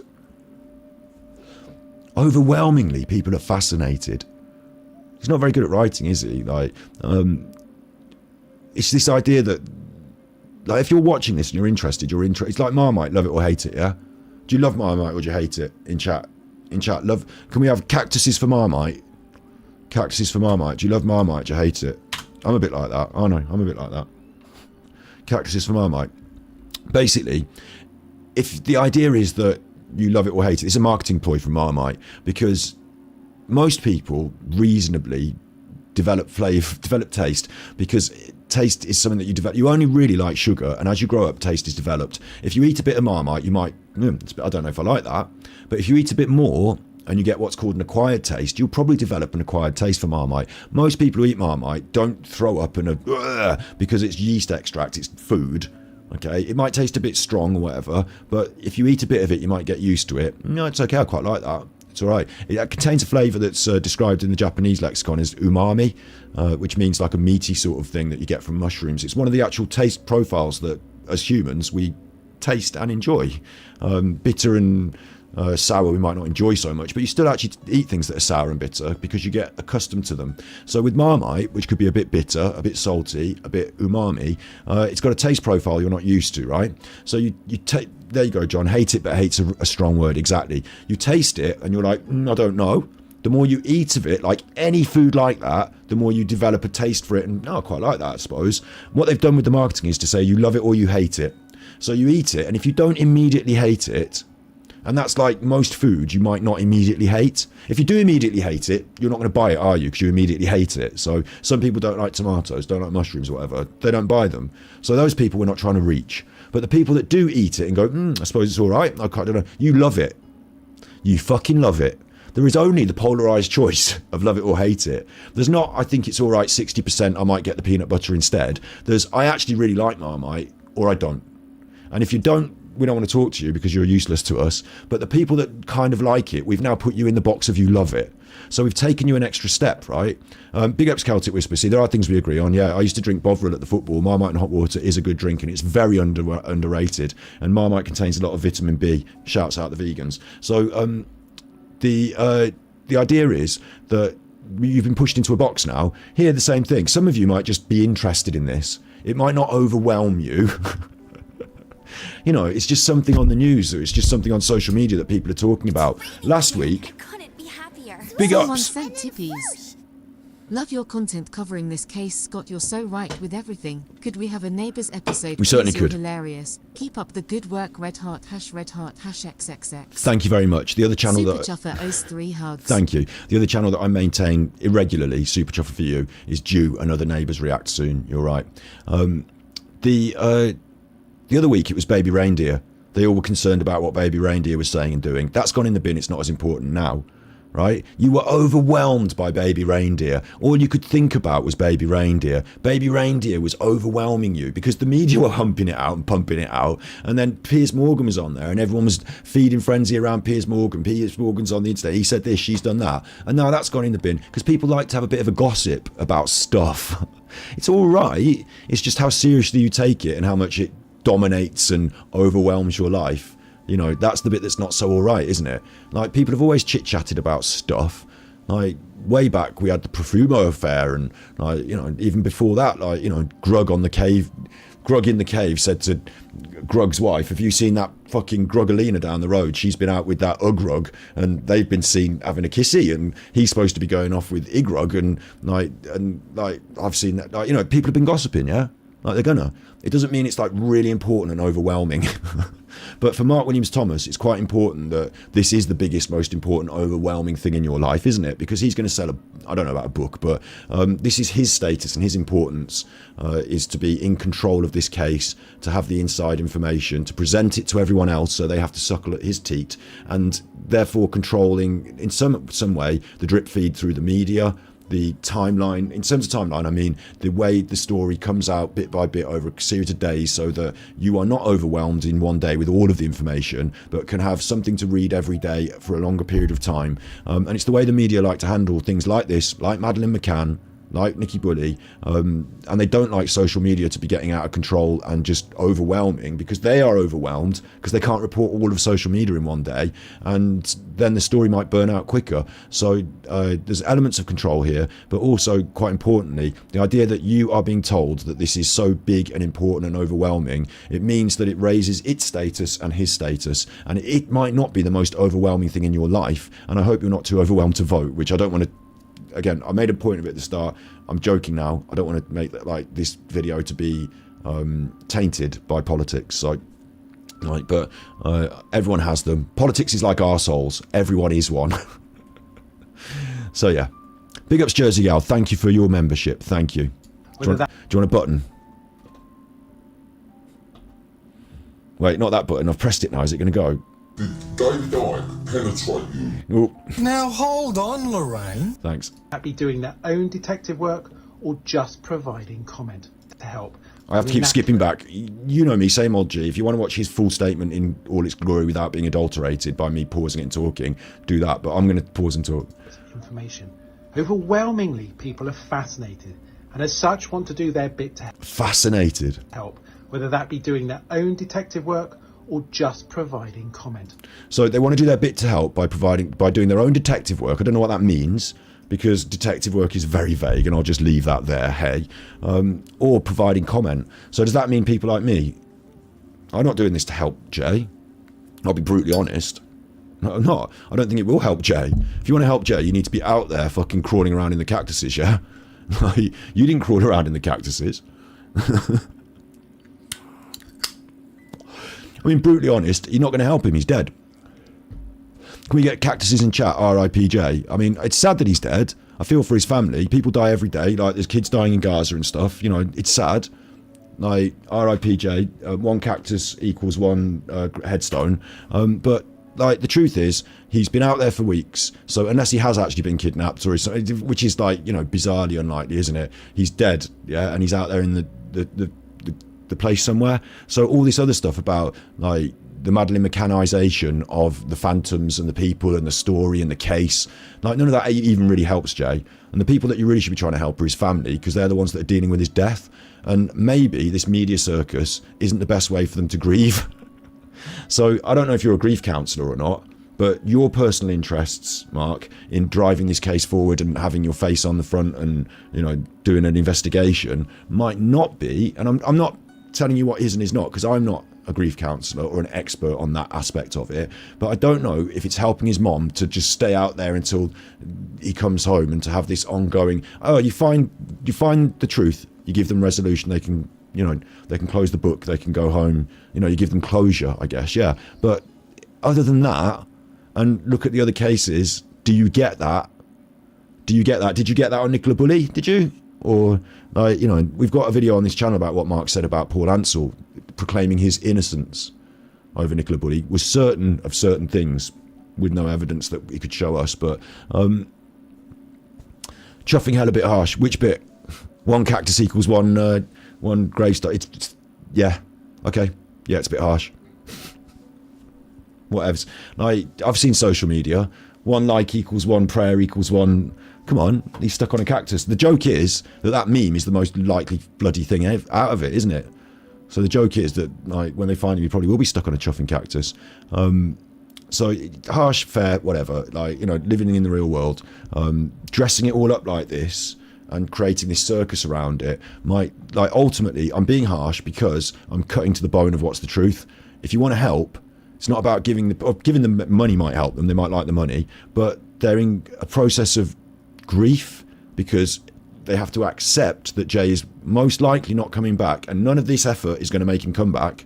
If this man finds the people that were at the Airbnb and prove that they're bad people, and like the only thing he can do is to prove they murdered Jay, and that to help, you know, to put a closure on it, isn't it? If that would be the case, which I don't know, but if he did that, but I don't think he's going to do that, because he's not really a policeman, and you know, he's doing a sort of TV documentary style investigation. So how does it help the family? Really, I think the people that should be around them might be better to be psychological counsellors and grief, and maybe a police liaison in that trained way. But I don't know if this is. But yeah, let's carry on. What people often lose sight of or don't consider, and I'm sure a number don't even care. What people don't consider or lose sight of, so this is you being ignorant again, or us being ignorant, is that Jay's family and close friends read a lot of what's posted online. His family and close friends read what you post. So you are a bad chuffer. Well, you might not be, I might be. If you put a cactus, you are. No, I don't give a shit. You don't have to read it. It's just stupid. You've been posting and saying things without much care about how tactful they sound, haven't you? Sometimes. Certainly all sorts of people do when these, like, if you were to consider that they were in the room at the same time as you were saying everything, it would be a lot more difficult to talk about it. And I think you would have also changed some of the things you've said if they'd been sat in the room while you were saying them. I think this is social media, and I think it's unfair to point at them and say, well, do you know what? Michael Jackson's family could have seen what you said about him. All the jokes you made about Michael Jackson, his family could have seen that. Yeah, they could have done. Welcome to social media. If they don't like it, they don't have to watch. But you cannot guilt trip me into behaving. Like, what he's trying to do is he's trying to shut you down from talking about stuff on social media by guilt tripping you, whether it be tacky, tactful, whatever. There has been, and listen, I'm not the worst line of this, am I? Go and look at Facebook. Do you know what I mean? I'm not the worst line of this. Like, but I think it's absolutely rich for him to say on social media that you should not talk about it because it upsets the family. Like, he's on social media saying this stuff. What people often lose sight of or don't consider, and I'm sure a family who came out on social media to talk about this, a number don't even care, is that Jay's family and close friends read a lot of what's posted online and in the media. It's not, listen, it's not that I don't care, is it? Like, it's just that it's not my responsibility to have that strong duty of care to their hurt feelings. If anything I say really hurts their feelings, is it? Like, in the same way as I don't have to have that same duty of care about you, Mark. And some of it has been very unfair and unkind to a family who right now are in total shock. So, defending the family. Remember, Mark Williams is defending the family. He's gone out there, he doesn't know the family, he hasn't investigated the family, he's in the process of doing an investigation, and he's defending them to the hilt all the time. And despair. So please just think before you post, and if you would not say it to your loved one who's missing, then don't say it or post it now. That's ridiculous. If you had a missing loved one, and he meant say it to the loved ones who are missing someone, like, then you wouldn't say it. I should have been wearing my Have You Found Shannon Matthews t-shirt. I should be wearing my Shannon Matthews t-shirt really for this. It's ridiculous to suggest that people shouldn't post humour on social media about something because the person that you're making the humour about could feel bad about it. Or even worse, the tacky stuff. I mean, I don't really think the gossip mongering and tacky stuff is very useful. But also, you're saying this, right? I'm glad you're saying on X and not in The Sun. Because bloody hell, Mark, the relationship you have with media and the stuff the media have done, like, bloody hell, Mark. Have you read a paper in the last 40 years? If you wouldn't say it to their family, don't print it as a headline on the newspaper. Bloody hell. As is a way with this high-profile missing persons investigations, the public and the media want official information. Yes, the public and the media want official information. Yes, that's true, Mark. Which is why I'm so surprised that you should say that, because you are not an official source of information here. And when this is void, they fill it themselves. And when this is void, they fill it themselves. No. No. When this is void, there's less to say, and social media quietens down. Of course, there's always going to be an undercurrent of gossip mongering, of Facebook bollocks. When something happens, everyone's chit-chatting about it. It's not because there's a void. If the police came out on day one and said, right, this is what happened with Jay Slater, we believe. Here's all the information we have. They kind of did. They gave you as much information as they kind of could. And then there's still not enough. There's always never going to be enough. Is there? There's always going to be someone saying he fell on a cactus, or I think it was the Masons, or I think there's always going to be that. More so than ever with social media. The social media doesn't trust the mainstream media, so it doesn't matter if you pump out loads of garbage on the mainstream media. That means there's going to be more to critique. Okay? Sorry, I just realised I've got top chat, not live chat on. Sorry about that if anyone's chat's been missed because of the top chat, not live chat. Whoops. So I disagree with what Mark said there, basically. And I also disagree with the idea that if there's a void, then it needs to be filled. Because as we all know, here's another, I mean, I can give you examples. I love the Conor Benn example of when he did the happy feet. He took the piss out of disabled kids, showed a picture of a disabled baby and said, ha, ha, ha, happy feet. And then that was really bad. So he had to disappear for a while. When there's a bad PR move, what they do with the celebrities is they disappear them. You don't hear anything about them. The less said, the better. Because social media then moves on to something else, talks about something else. The vacuum is filled by other things. And that means if you don't do these shows, if you don't come on and do your Twitter and everyone talk about it on the news, if you don't do that, social media doesn't go into overdrive, it peters out. You're fueling the fires, Mark. You were fueling the fires with your last press conference, and you're fueling the fires now. It's you that's causing more conversation on social media today. And the thing that everyone's going to be talking about today will be what Mark Williams Thomas said about this and that and our opinions on it. And I'm doing it now. He's fueling the fires. So I've played into his hands to a certain extent by creating media about this. Yeah. I don't really agree with what he said there. If no one says anything, social media fills the vacuum. I flew out to Tenerife. And also, is it that bad that we should have a conversation in lieu of official source information? No, that's what social media is and does. So for you to say that you should shut that down, don't think that's bad. Don't think that's a right. You know, think this is weird. Right, you flew out to Tenerife, yes, special you. On Monday the 24th, directly to help the family using my team. Directly to help the family. To help the family what? I thought we were about finding Jay. Directly to find Jay would be good, even though I have given that Paul Arnott the lickings of a dog, and he's doing it directly to help his media career because I found out now that his parents have worked in media. It's just, even though that, yeah, at least he actually did go out and pretend to get near the search and was told by the police to get off the mountain. At least that. But this, you went out there to help the family, did you? The family, not to find Jay then. The thought of finding Jay is irrelevant to you. Helping the family is important. Why? Do you know that they're innocent? Do you know that they've... With the Stuart Hazell case, as you well know, if you'd gone there to help the family on that, you might have ended up helping Stuart Hazell. Like, well, he's not officially the family, is he? So, you know, but you didn't help him because he did the murder, so you put him in the spotlight for doing the murder. With Paul and Emma, you did help the family there, I guess, because you said that Paul was innocent on the telly. Well, is he the family, or is the family the family? Again, it bugs me this. You should be saying that I went out there to find Jay, or find the truth for Jay, or find the truth, but to help the family. Okay, you've got a personal, private, and we know this. You went out there, you're in with the family for 3 days before you did your press conference. They can't speak publicly anymore unless you are in charge now. I guess, I don't know, maybe he's not in charge now anymore, but... To help Jay's family get some clarity and answers. To help them get some clarity and answers, okay. My trip and investigation has been fully funded by myself. As it should be. And many of you will have seen my statement I made on Wednesday afternoon setting out... Look at this wonderful media production. He's put a tiny little picture of whatever it is he's talking about that you can't actually see because it's tinyness. And like, it's a weird editing choice, but yeah. The parameters and the focus... Well, this will be done by his team, won't it? ...of my investigation. He set out the parameters and focus of his investigation. We've already covered it. I'm not even going to critique that statement, but... I'm now back in the UK. Oh, no, I will critique it. Your investigation, the parameters and focus. You're not a fucking police. You're now back in the UK. What you did in that thing is you threatened somebody. You said if you don't come forward, I'll put your picture on social media. You pointed at the men in the flat. You said we need more information about these men. You made it almost certain that they'd done a murder.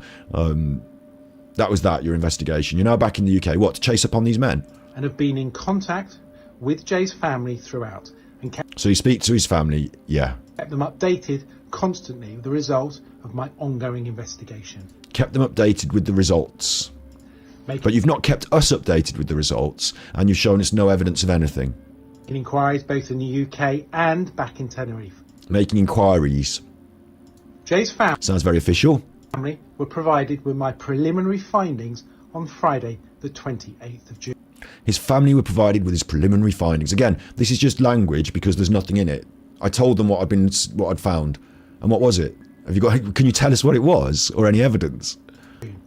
I've spoken to lots of witnesses and have a clear picture now of what happened overnight of Sunday the 16th of June through to the morning of Monday the 17th of June. And I'm sure we'll find out, but not in this little statement. I'm sure he'll do his documentary about it later, won't he?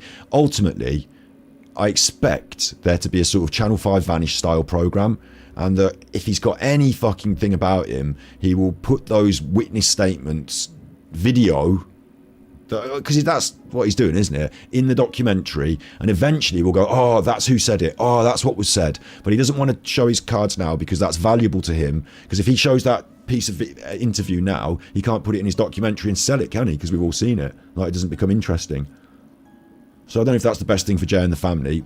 In full transparency and in the best interest of trying to find Jay, I would argue that the information he's gained throughout this investigation that supports that the evidence, he should show publicly an evidence, especially as he's complaining that social media is a vacuum that fills itself with bollocks, and he's got specialist information that we should all understand. On top of this, I would argue that this information that he's gleaned is not, until you hear it from the horse's mouth, and hopefully they give a statement to the police, is not considered evidence, really, is it? But I'd like to see the evidence of his investigation. I'm now in a position to release some of that detail. I'm doing so given the massive interest in this case, mainly to provide some clarity. Saz, a picture of one of the men is online now. Did he release it in the end? I believe that he's, threatened to do that since they haven't come forward, because I don't get the vibe that they have. He has then leaked that to the press, yeah. Or it might be the other way around, is that the press have been the ones that said, oh, we've got a picture of this man, and he's threatened them with it. He might not have supplied it to them, but ultimately, yeah, I believe because they've not come forward, Mark's threat has been enacted, and that picture has now been published. To clear up the total inaccuracies and misreporting of information which is neither helpful to the police, my investigation, nor, crucially, to the family.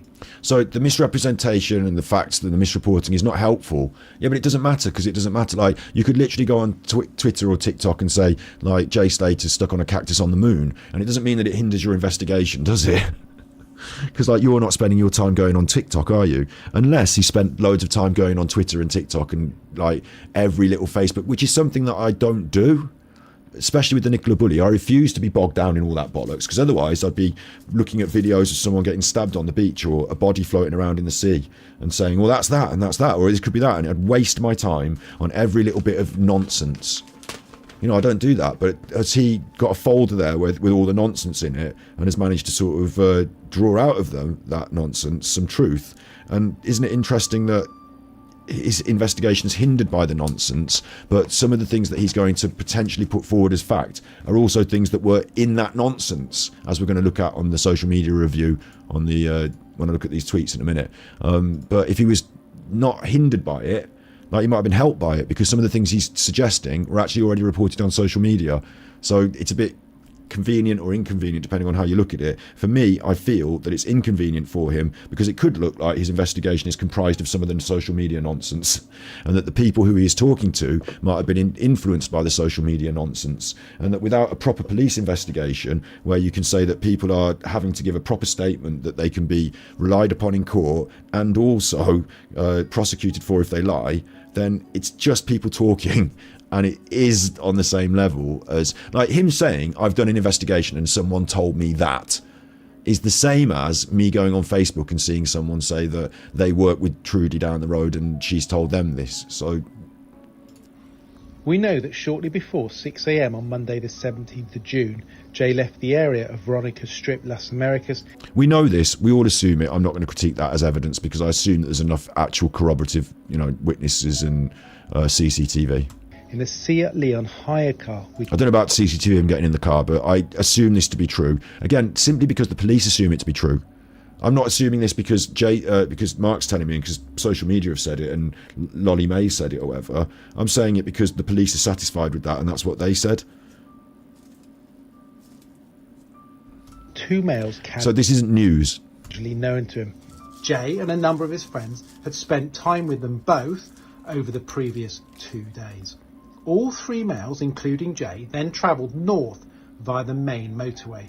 And Mark Williams Thomas, again, is very happy to talk extensively about these men, isn't he? Because Mark Williams Thomas really, really, really wants to make sure that, like he's told us, he's working for the family. Before Mark Williams Thomas went out there, a lot of fingers were pointed at the family, about their background, about what Jay might be doing, about what Lucy May might be doing. Mark Williams Thomas arrives, and now all the fingers are pointed at these men. And he's already said, the family are sad for the family. Don't talk about them on social media, You're making their sad.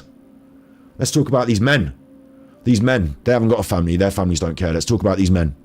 The TF1 to go to the two males' holiday rental Casa Abu The hire car, if he had been stabbed, of course, would be full of blood. Latina in Masca, which was about an hour's drive away. En route, Jay posted a Snapchat saying that he'd taken a £12,000 Rolex from a person Sorry, what? which was about an hour's drive away. En route, Jay posted a Snapchat. En route, Jay posts this Snapchat. Well, this is a picture of a map. Mark, this is a picture of a map. It's raining again. I couldn't ACW be sent happier. tippies. And then whoosh. Glad you're still at it. Big ups, ACW. Big ups. Super Chuffer owes 3 hugs. Big ups. You should be allowed back in our chat, shouldn't you? I need to find out how to check my chat room block list. I'll unblock you if you're blocked. Shouts out ACW. This is a picture of a map, what Mark has shown us. Thank you, ACW. That's a picture of a map. And the top of the map says Snapchat filmed here. So where has he got that map from? Who's produced the map? Why are we not looking at the Snapchat like you said you were showing us? Why is it a picture of a map? That's a bit weird. But he filmed this Snapchat saying he'd taken a 12 grand. And did he? And what did it say? Because at the moment you're just saying it. So at the moment I'm still not going to... we have to be really careful. I'm still not going to take it as truth because I've not seen the evidence. Okay. In Masca, which was about an hour's drive away. En route, Jay posted a Snapchat saying that he'd taken a £12,000 Rolex from a person. We've been unable to validate this in terms of a reported theft. So he said he'd taken it from a person and he's posted a Snapchat en route. So I'll deal with it as if it's true because it might be. The Snapchat obviously will be received by whomever he sent it to or whomever... I don't know how Snapchats work enough, but is it not verifiable on the Snapchat network? This Snapchat was sent in an investigation of a potentially criminal. I don't know. Again, we're talking about Spanish police. Is this a criminal investigation? Can they request that information from Snapchat? Have we got the metadata? Which friends have been sent it? Who is awake at this time? Who is receiving it? I'm assuming it's just the friends in the area because friends at home might be receiving it as well. I don't know. We need to have some corroborative evidence for the Snapchat, right? So the Snapchat apparently says he's taken a 12 grand Rolex from someone in the area. Now, people are assuming, we talked about it earlier, that this could mean drugs. A Rolex in terms of drugs, it's the name of a brand of ecstasy tablet. So it means you wouldn't say I've taken a 12 grand Rolex off someone, meaning drugs as ecstasy tablets, because you'd just call them pills. Or you'd use slang to, I've taken some pills, or 12 grand's worth of pills. But 12 grand's worth of pills is like 10,000 ecstasy tablets. So you're not, what's he done? Broken into the office at the club and found where they keep the safe. He's not taken 12 grand's worth of drugs, yeah? A Rolex could be a brand of, cocaine has stamps on it, and you could say Rolexes. You're more likely to say boxes. You're more likely to say bags. You're more likely... it's just not the sort of slang. Even though it could be considered drug slang, it's not the sort of slang. And the way he's used it, according to Mark Williams Thomas, we can't verify, but according to him, is more likely to be an actual designer watch. I will repeat my criticism. Who's wearing a 12 grand designer Rolex out and about on the strip in Chuffin in Tenerife? If Jay'd taken a Rolex off someone's wrist, how would he know it was a 12 grand real solid gold Rolex? What is he, a watch expert? In the dark in Tenerife. Like, what are you talking about? Who's going to a rave wearing a Rolex that is worth 12 grand? Who goes to Tenerife on a 3-day bender rave and wears Rolexes? And like, it's just not the same. It just doesn't feel right to me. Like, Jay might be stupid and think he's got a Rolex, but it's more likely to be a fake. And at what point does he steal it as well?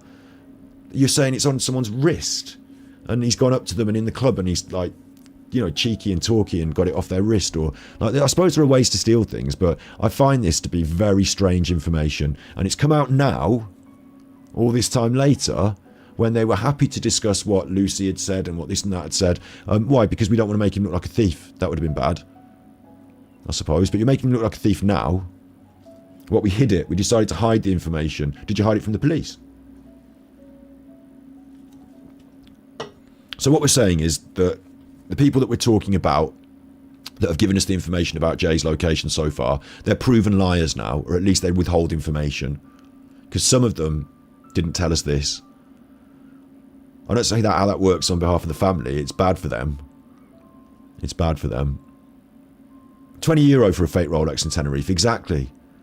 I mean, who on earth is going around wearing a real Rolex? The promenade has a walk with posh people and dogs. Fair enough. Fair enough. I don't think he was up there, though. Like, you're going on a beach walk. You're wearing your Rolex and some Jay Slater's stealing it. A drug dealer who sips Hennessy's got a real Rolex. Maybe so. So again, how are you taking it off them before you leave the club and going with them in their car? Because apparently this Snapchat was taken on the way. So he's stolen the Rolex off these men and now he's in the car with them. So they forced him into the car then. Yeah, doesn't make sense either, does it? Because people saw him get in the car willingly and stuff. I'm finding this all very, very, like, it doesn't seem to all tie up. And it's quite convenient to keep the story rolling and stuff. I see one of you in chat talking about this. This previous Snapchat that's been thrown around on social media says, yes, cuz. Ended up getting thrown out of there. Me with 2 Mali kids, Somalian kids. Just took an AP, Piaget, it's an expensive watch, off some cunt on my way to sell it for 10 quid. 10 quid is obviously 10 quid, £10, £10 sterling. So the watch is not worth thousands and thousands of pounds in this Snapchat. Even if this Snapchat is real, which I don't think it is necessarily. Why is he getting thrown out of a club with Somalians? Why is he hanging with Somalians and in the club with Somalians and getting thrown out with Somalians? Seems a bit weird. And then he took this off someone to sell it for 10. Like, he took it off. So he said, give me that. I'll take it. It might be they're selling it on the street. And he's going to sell it to someone for 10 quid. Who's going to buy a £10 second-hand watch that you can buy on the street? That, like, this seems like ludicrous behaviour as well. On top of this, we are now stating that Jay Slater is happy to commit a crime and then to publicly Snapchat it so that there's a public record of his crime.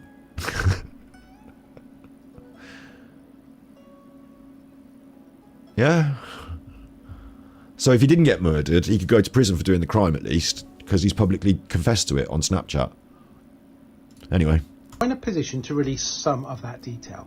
I'm doing so given the massive interest in this case, mainly to provide some clarity and to clear up the total inaccuracies and misreporting of information which is neither helpful to the police, my investigation, nor, crucially, to the family. What would be really important is if these people he's talked to could tell us these things. You know, we've already had the interview with Lucy May, back of her head. We've had an interview, which I should cover, and I should, like, you know, give you my body language of the back of her head. We've already had the interview with Brad now, haven't we? And at this point, none of them have said anything like this. So why wouldn't they? His life is at stake. Like, now's the time. Okay, now they've done the search, the police have got, now we'll start to eke out a little bit more information because we kind of need to find him more now. Out of all the people that were interviewed and the police and any of this, why didn't it all come out? Why isn't it being said? I find it very rich, and I find this Mark Williams Thomas delivering it like this to be very strange as well. I'm assuming, I'm like giving him the benefit of the doubt in this sense, is that he's probably recorded all these interviews and he's going to do a documentary, and because it's in the, and he should have stated this, But because it's in the production phase, and he's not doing that, is he? He doesn't edit it. He hasn't got the ability to publicly show you these things, but you will get to see it soon in the documentary. Because if he's not going to do that, then it's just him saying stuff, and we need to see the people that said it. We know that shortly before 6 a.m. on Monday the 17th of June. Yeah, that's a good point. Somalians are not excluded from clubs, of course, but if he was talking about the Somali drug dealers that stand on the corners, like, that are a little bit out of place amongst the tourists, what are they doing going in? I can see why they get thrown out the club. I don't know why Jay would also get thrown out with them. This, I'm not going to, that's worse than a pinch of salt. That's just definitely not even guaranteed, nothing. Show me it's not just show me a shabby picture and tell me that it happened. It's like actual evidence here that we need, isn't it? Jay left the area of Veronica Strip, Las Americas, in a Seat Leon hire car with two males casually known to him. Jay and a number of his friends had spent time with them both over the previous 2 days. All three males, including Jay, then travelled north via the main motorway, the TF1, to go to the two males' holiday rental Casa Abu Latina. How do we know which motorway he travelled on?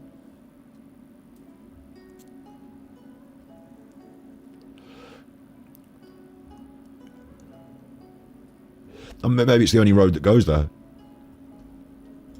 In Masca, which was about an hour's drive away. En route, Jay posted a Snapchat saying that he'd taken a £12,000 Rolex from a person. We've been unable to validate this in terms of a reported theft. Right. From a person, does that mean he's taken it and they have now taken him as revenge? Because wouldn't they just take the watch back? Why would they take him with them? Like, if someone stole your watch in a club or whatever, and he was there on the street and you got the watch off him, you might kidnap him. Like, you might. In broad daylight, in public, leading to your subsequent arrest. Or you might get the watch back and tell him to, punch him in the face and tell him to fuck off or whatever, is more likely. Okay? And who's he taking it from is not been stated here. What was really said on the Snapchat is not. So we're left really in the dark. We're given a seed. Mark Williams Thomas has done it again. He seeded an idea. And then social media, as he said, has to fill the vacuum. Without this seed of this idea, there is no today's social media blossom, and there will be quite a lot of it, won't there? But there's none of that without the seed. So he is the irresponsible one planting the seed here and responsible for the fueling of the fire on social media, because he's not telling us or showing us the Snapchat. He's not telling us the details of it, where the watch was taken from. I don't know if he knows, but we are left to then fill in the blanks without that. I wonder if the Snapchat said this. I wonder if it was that. It reminds me of a certain, it's the true crime genre on YouTube, is a series of questions without answers, basically, isn't it? It's what if this, and what if that, and could if this, and what if maybe that. And I've seen, if I was outside, and I've done it today, if I was stood outside the door, I would be having my cigarette, I would have done this. It's what ifs. And hopefully with the Nicola Buddy case, from me, you can see I did some research and came to some deeper ideas than what if the bench, what's happening on today. We need to move forward and conduct investigation that can give us some answers, yeah? And you're producing more what ifs, not answers. Some worse what ifs. Big ups Ryu Street Fighter. Is Scouse Mouse alright? Because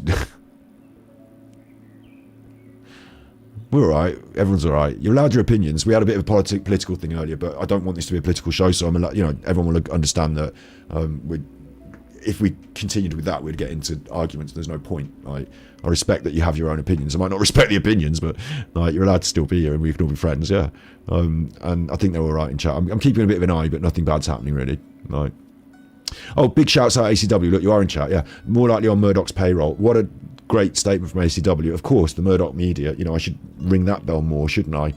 The Murdoch media. There's a big overarching premise here, isn't there? However, friends of Dro 6 on Cent Tippies. Scotty, please give your take on the YouTubers Dan O'Keefe upload. Luce's lies are unraveling. Jay's location screenshot holds the key. Super Chuffer owes 3 hugs. Okay, I'll have a look into it. I believe what you're talking about is that because I've seen maybe a TikTok. We're going to look at this on social media in a minute. So if it's not on there, then we'll look at it or try and find it. I believe there's a location marker and it's quite accurate. He's going to talk about it as well. So yeah, I will give my take on that as we get through that. But yeah, thank you for the tippy. If I don't, then shout at me in chat by the end. Like, hey, did you give your proper take on this? If I don't give enough of a take that that satisfies you that I've looked at it. Yeah, thank you. Murdoch Media, here he goes. Jay said he would not make this up, and the watch was subject of later conversation between the friends. Jay said Not long after arriving, Jay said he wouldn't make it up, and the watch was subject to further conversation amongst the friends. Which friends? Which friends? Why haven't we seen this before? Give me some evidence. Jay said he wouldn't make it up, meaning that there's a dialogue. Meaning that, like, is it possible he sent one Snapchat? I've stolen a watch. I'm not making this up. Possibly. Or is it possibly sent a Snapchat? I've got a watch. It's 12 grand. And they've said, don't be stupid. You're making it up. And he said, no, I'm not. I've got it. In which case, is there a photograph of the watch in the Snapchat? Is Jay proven... Like, is Jay the sort of person that is reliable because his friends think he's making things up? Like, there's more and more problems now. And the only way for this to not be problematic is for you to show the things that you're telling us about.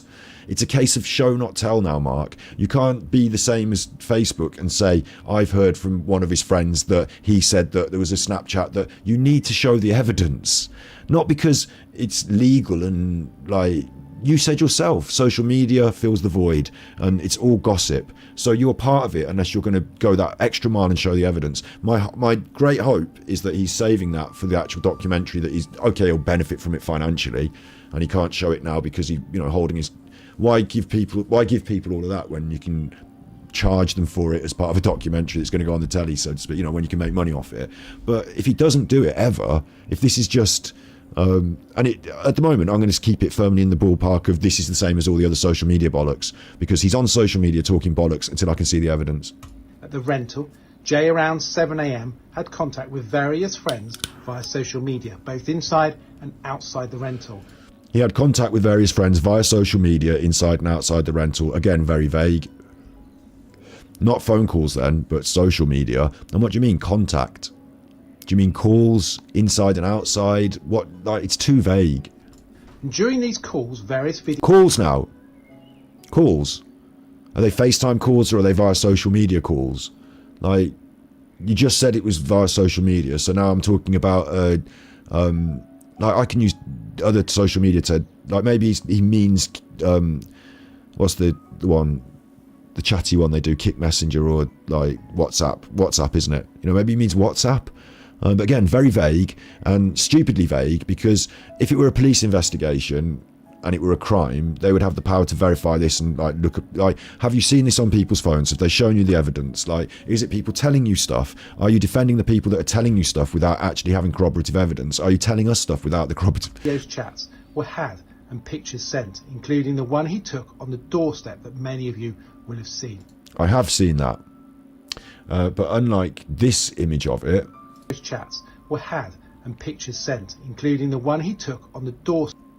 Unlike this image of it, Mark, the one I've seen doesn't have this at the top and bottom. So, Mark is now showing us an image that actually... And I don't know, you know, I can make this image if I want, but at the top it says Jay Slater. Look, 15 hours ago. Continue watching on X is because I'm on the news website. That's on the news website. But Jay Slater 15 hours ago, top left. Jay Slater doesn't have a profile picture. Maybe he doesn't. Okay. Is that Jay Slater's confirmed profile on Snapchat without a profile picture? These lines at the top, 1, 2, 3, and this is halfway through line, and then there's 4. I believe this is photograph 1, 2, 3, 4 and 5 in a sequence, and that when you open this Snapchat you will see the photographs for an amount of time as those lines tick away. So this is 1 of 5 photographs taken and sent via Snapchat.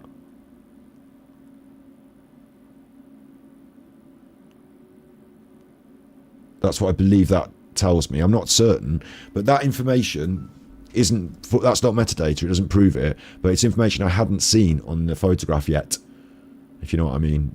I'm just going to quickly full screen this and screenshot it so I can get a screenshot of that, because I like that. Thank you very much, because it also has the bell and other stuff. But it, like I say, I like it. I mean, it's you can add that. Like, you can't see it because I've cut it off the top now by mistake. You can add that, I guess. I don't know. I like it better than the image I've seen where it doesn't have that information on it,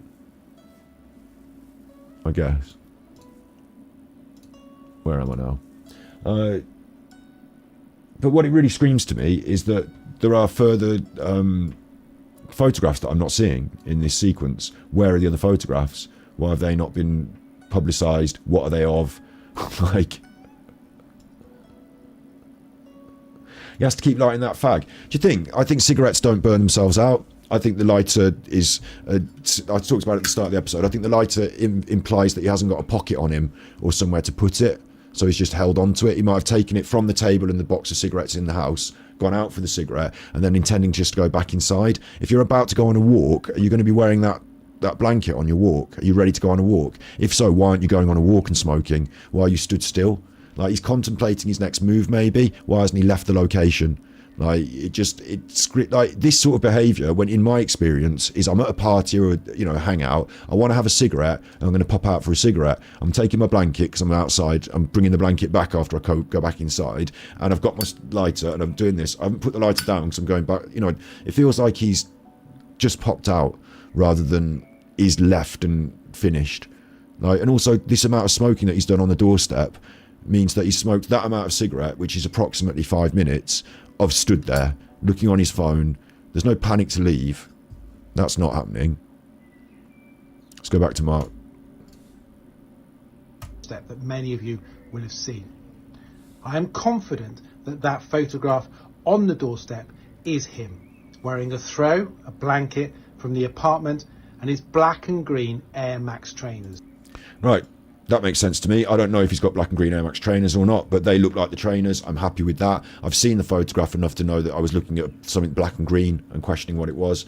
They're the trainers. I'm happy with that. If he owns them, and again, I'm going off what Mark's telling me, but there's some evidence of the actual trainers. And if I'd rather have his family on this saying they are his trainers. I'd believe that more than just like Mark Williams Thomas telling us that because you could find a pair of trainers on the internet that look like those shoes and then say they're the shoes he's wearing. But again, we're going on third-hand information, third-party information. Mark's telling us that these are his trainers. I will believe it. I'll be happy to believe it. It validates what's in the picture, but it's just Mark Williams Thomas telling this. Yeah. The blanket, I agree with. I always thought it was a blanket from somewhere, probably a holiday. They put them on the sofa and stuff for you, don't they? Like blankets like that. Yeah. Which he had on the night that he went out. We know. Oh yeah. The other thing is he's confident that's Jay, and the conversation is it Jay, based on the idea that anyone could be in this picture and pretending to be Jay. Like, you could put those shoes there, and you could put the blanket round, and it could look like Jay. You could even Weekend at Bernie's it and put his hand there to make it look like his hand is smoking a cigarette. But the layout of the land there on that doorstep doesn't afford much space for someone to do that. They'd have to be standing behind him at the doorway. You'd have to hold a corpse up in a doorway outside in public. The cigarette would drop from the fingers. This would be a problem with the hand. You'd have to do something about that, and then photograph it from top down like this, as if you were holding the phone. It would be a team effort, of course, and they're suggesting, some people on social media, that the people have gone up there to fake it and stuff. Of course he's there, standing there smoking that cigarette. If that's his hand, and you know his hand, and you're his family, I would expect my family to accurately identify my hand, especially with a few pictures here and there that they might have. Like, I think, yeah, wouldn't you think? I agree someone's doing a lot of talking with the lighter in the hand. I do it, it goes out, it's gone out now. But a cigarette itself, I think there's a wisp of smoke there that just drifts across the camera. Just there, I think there's a wisp of smoke. And I think there's enough redness maybe. I agree, though. You know, that cigarette could have gone out. I mean, it could be a half a cigarette that he hasn't lit yet. You know, he's got it out the ashtray and it's just been... But usually they'd burn away. So my feeling on it is he's just holding the lighter while he's... You know, he's lit it and now he's just holding the lighter because he's got nowhere else to put it.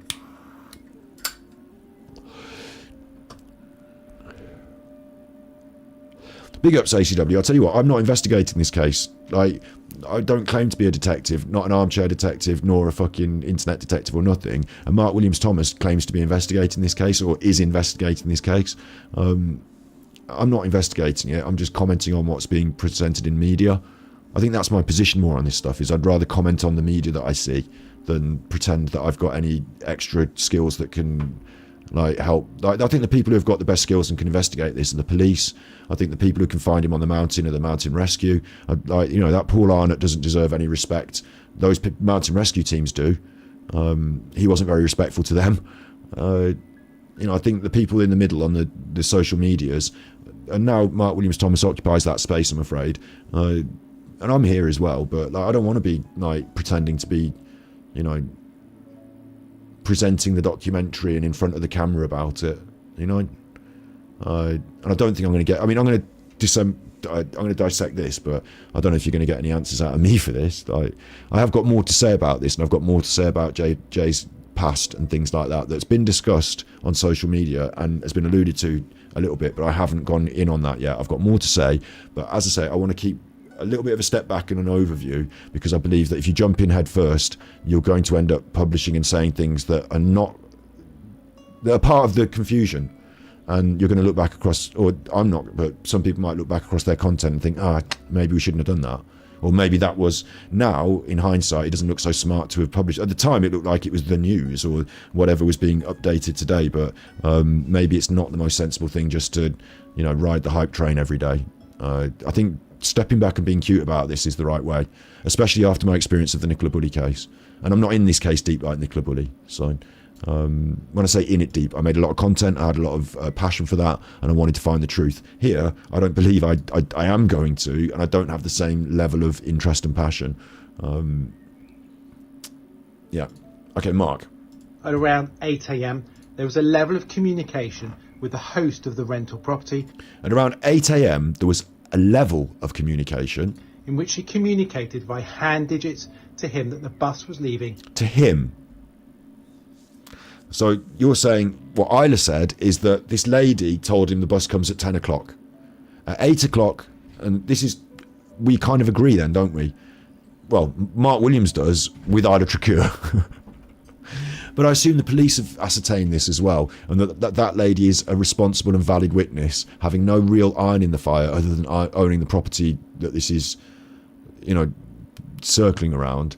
I would find it very uncomfortable if you would suggest that a lady that owns a property up in the hills of Masca could suddenly be telling lies to the police based on a desire to cover up gangster crime, whether they pay or threaten or anything. Like, you know, just lying to the police is a pretty heavy thing.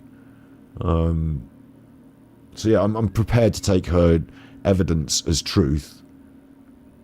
As eyewitness, when I say truth, I'm prepared to take it as her truth, eyewitness account evidence, if the police have corroborated that and said that's true. And I feel that's where they've gone, and they've said is their line of, you know, their last line of inquiry. So I'm going to say yes to that. At 10 a.m. from the bus stop right by the apartment. With this, Jay walked off, turning left and up the hill. He went up the hill. I do want to have a quick look.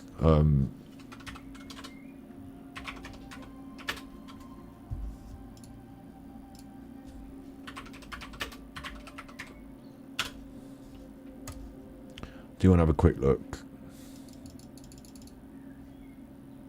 Where is it that they were supposed to be? Because I got this wrong. I was looking at this last night and I think I got it wrong. Were they down here? Oh, you can't see, can you, Chuffer? Bad Chuffer. Masca's up in the hills up here. Right? There's that. And where you wanted to be was down here, yeah? This is where I need you in chat.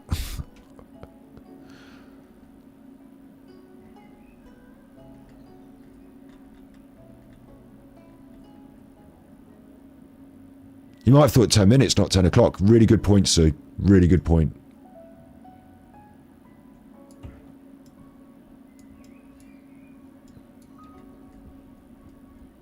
I'll quickly... Oh, you're not as quick as Google, look. Jay Slater.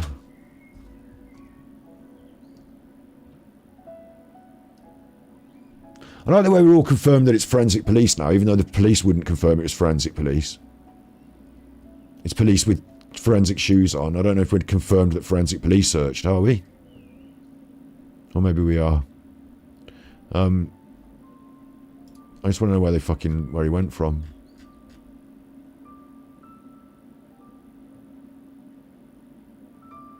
Playa de America. Playa de Americas. It's down here, isn't it? Where's these holidays?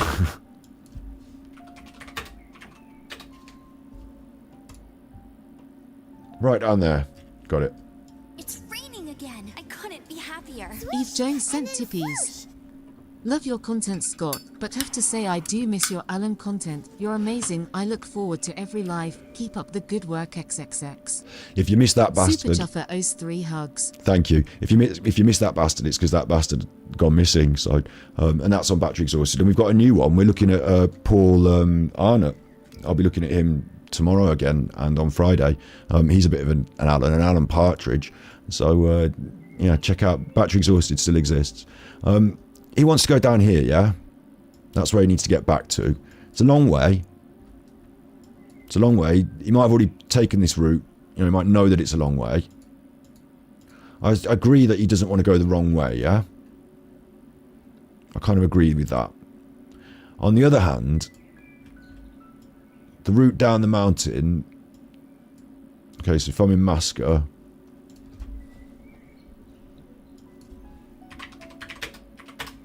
Masca to... I mean, there is a place just down there, isn't there? He could have gone there. Masca to... What's it called? Parroco... San Fernando. Let's do Players of Las Americas. Masca to Players of Las Americas. It's a 10-hour walk, yeah? And it's telling you it's a 10-hour walk. So maybe that's not the most attractive walk. You know, maybe it's just not the most attractive walk. If I bring it up here to just down the mountain. Like, that's a motorway as well, isn't it? It's a big road, but I might want to be on a big road. I know where I'm getting there. But if I go down the mountain just to down the mountain, it's still 3 hours. And where are you getting to? Like, if I walk for 3 hours, I'm going to be knackered, yeah? So, 3 hours to get down the mountain in the hot sun. Up to this place, Santiago de whatever. Let's try that. Can I move my destination back? Now, I'm saying it might have been more sensible to go down the mountain. But there's an option as well, which is heading north to Buena Vista del Norte or whatever. And I was looking at this last night. I think Buena Vista del Norte, it might not... Listen, it might have been a mistake on his part to head up the hill, but that's also a 3-hour walk. Along the way, there's other villages that are a much shorter walk. For example, that one takes you an hour and 50 minutes to get to. So your nearest location could be that. I mean, it could be this. That's an hour and 30. So you've got a choice of nearest locations. If it's not Masca and you're not staying in Masca, your next nearest location is either this place a little bit down. There is this place as well, which is right near it, which I think probably still counts as Masca. And there's north as well. And if you keep going north and you walk for 3 hours, and I'm saying that if you're a young person that's on a walk back from a club, you've probably walked 3 hours before. You can actually walk to this whole place here, which is a much bigger, more populated area. And there is a sighting of Jay in this area with 2 men. Not confirmed Jay, but I believe, I'll say I believe, you know, because I'm not throwing it around like evidence. Jay Slater, CCTV. Jay Slater, CCTV.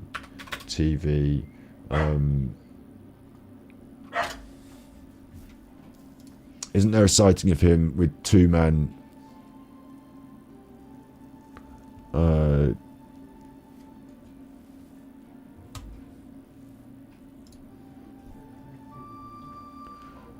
went missing, blah, blah.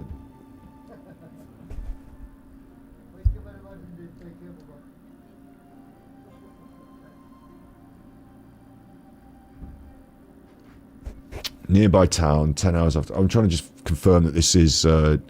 Sky News has not been able to verify the source of the picture. The sighting has not been confirmed by Spanish police, so maybe this is not worth me putting out there again. I'm very careful not to do this.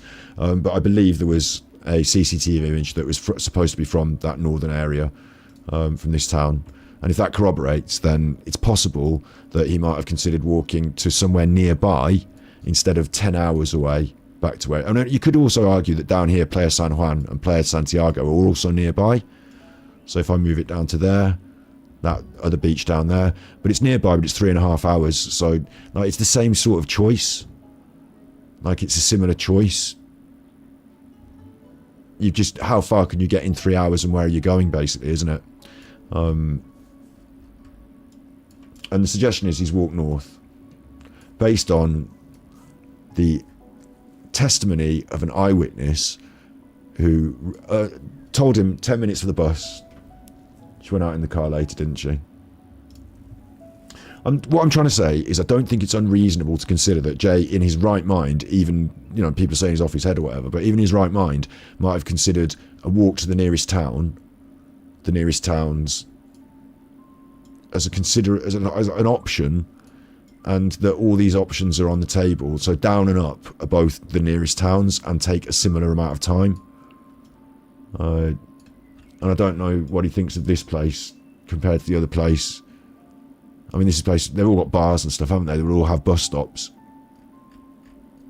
I don't know if it's unreasonable just to consider that that might be an option. Anyway, yeah, let's get back to it because I'm just waffling now. We know that Jay used an Apple iPhone, and the Apple Maps takes you that route up the hill, walking back to Los Cristianos, where he was staying. I can see you're saying about another chat. Big ups to True Crime Rocket Science, you know, shout out them. I don't ascribe to that theory that he'd done that to kill time, because I think that you go, if you're him and you're in this situation, then you should just be going to the nearest bar. Like, maybe you haven't got no money, but like, it's, you just go to a bar and you get a beer and you sit there. We've all been there, haven't we? Like, hanging from the night before. You know, maybe he's got extra energy, I don't know, but you go to the bar and you sit there. Unless you're trying, like for me, it's you're trying to get to the more urban area, the more populated area, because you think the bus is at 10 o'clock. Fuck that, I'm just going to walk to the nearest town. Well, the thing is, if it's 3 hours to walk there and the bus comes at 10 o'clock, why are you walking there? Because you'll get the bus before you arrive. You know, you might as well stay. But maybe he's just walking to a next more populated area. And like, it's just an option. Yeah, anyway, let's move on with Mark. Lovely, lovely Mark. With the host of the rental property, in which he communicated by hand digits to him that the bus was leaving at 10 a.m. from the bus stop right by the apartment. With this, Jay walked off, turning left and up the... With this, comma, Jay walked off. But because you didn't write it with the comma, when you read it, you went, with this Jay, and you made a mistake there in the way you read it out. From the... I don't know why you didn't do 2 takes, because, you know, media production, isn't it? Just do the takes until you get it right. Sorry, Mark. No, I got buffered then because I took the piss out of him. I got buffered. They buffered me because I took the piss out of him. Sorry. Sorry, Mark. I'm calming down now. Like, when I saw this earlier, I was like, oh, not this again. Not this again. I'm calming down a bit now, so... Let's go back to Mark. It is now into this... is him, wearing a throw, a blanket from the apartment, and his black and green Air Max trainers, which he had on the night that he went out. We know at around 8 a.m. there was a level of communication with the host of the rental property, in which he communicated by hand digits to him that the bus was leaving at 10 a.m. from the bus stop right by the apartment. With this, Jay walked off, turning left and up the hill. We know that Jay used an Apple iPhone, and the Apple Maps takes you that route up the hill, walking back to Los Cristianos. Well, then that solves that, doesn't it? My sister did tell me this. She said if you look on the maps, it takes you a different route, and he could have gone that route. That solves that then. If the maps are telling you to go that way, then you probably just go the way the maps go, because these days, you just go the way the maps go. So I'm going to be happy with that. And that's evidence there. Mark's showing us the evidence. for once, because it's about Apple Maps. He can show you the evidence. You can all find that out for yourself on the maps, on Apple Maps. So yeah, I'll agree with that. Where he was staying. Whilst on the walk, he talked to and messaged his friends. Whilst on the walk, he talked to and messaged his friends. Again, Mark not being very specific with what kind of, like, there's been some suggestion that he's done FaceTime calls. If so, they're really important, the testimonies from those people, because they can at least describe the landscape, can't they? They can say if he's off-road or not, so they're quite important, and they're multiple here. So he's not worried about his battery, he's not worried about anything, he's chilling and talking to his friends, and if they're worried about him and his safety, he will be on the phone to the police. He wouldn't have walked off from that woman who gave him the 10 minutes. He'd have said, can you help me? If he's worried about getting away and stuff like that, he would probably choose to walk off road maybe, or like hide himself, but also he could be looking to hitch a lift. But he doesn't seem to be in any sense of there doesn't seem to be any sense of jeopardy, danger or stress about the relating of these messages. But then I'm just hearing it from Mark. I'd like to hear it from them. What was Jay like? Was he worried? Was he anxious? Was he jovial? You know, I need to hear that. We've already had it from Isla. We'll go back to look at Isla's report, but I can't do it here like this because Isla copyright strikes me. So I'm going to be doing it as a video and then uploading it and then fighting the copyrights, and then you'll see it. But Isla's report, yeah, she talks to somebody, doesn't she? But we need to hear from them, Mark. Yeah, we need to hear from them. Whilst walking, Jay spoke to at least 3 people. At least 3 people. What does that mean, at least? You probably could have spoken to more and you haven't corroborated that or confirmed it. Okay, you know, he could have spoken to more. At least, though, yeah? So the 3 people will be Lucy, Brad, and one other person. Who is the other person? Why are we not talking about that? Telling them that he was lost, with little phone battery. Telling them all now that he's lost, with no phone battery, which is really weird because we just suggested that he follows the Apple Maps. But it is possible that he's gone off-road of his own accord. Again, we can get that information out of the conversations from the people that had the conversations. And without water. He was told to go back by 2 people to the rental. He said he could not do that and that he'd already been walking 30 minutes. He said he couldn't go back to the rental. Didn't give a reason why. He'd already been walking 30 minutes. It could be something as simple as, I've come down a slope, I can't get back up there, so I can't do that. Couldn't it? Can't do that. Or it could be like, oh, they're chasing him to murder him, so he can't do that. He stole from them, he can't do that.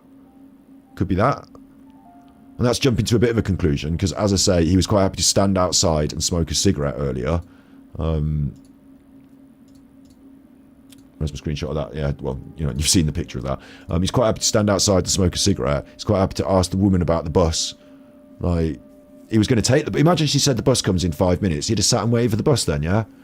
While they just sit in their house, just there, about to murder him. He'd have run off and then asked somebody else elsewhere where the bus is.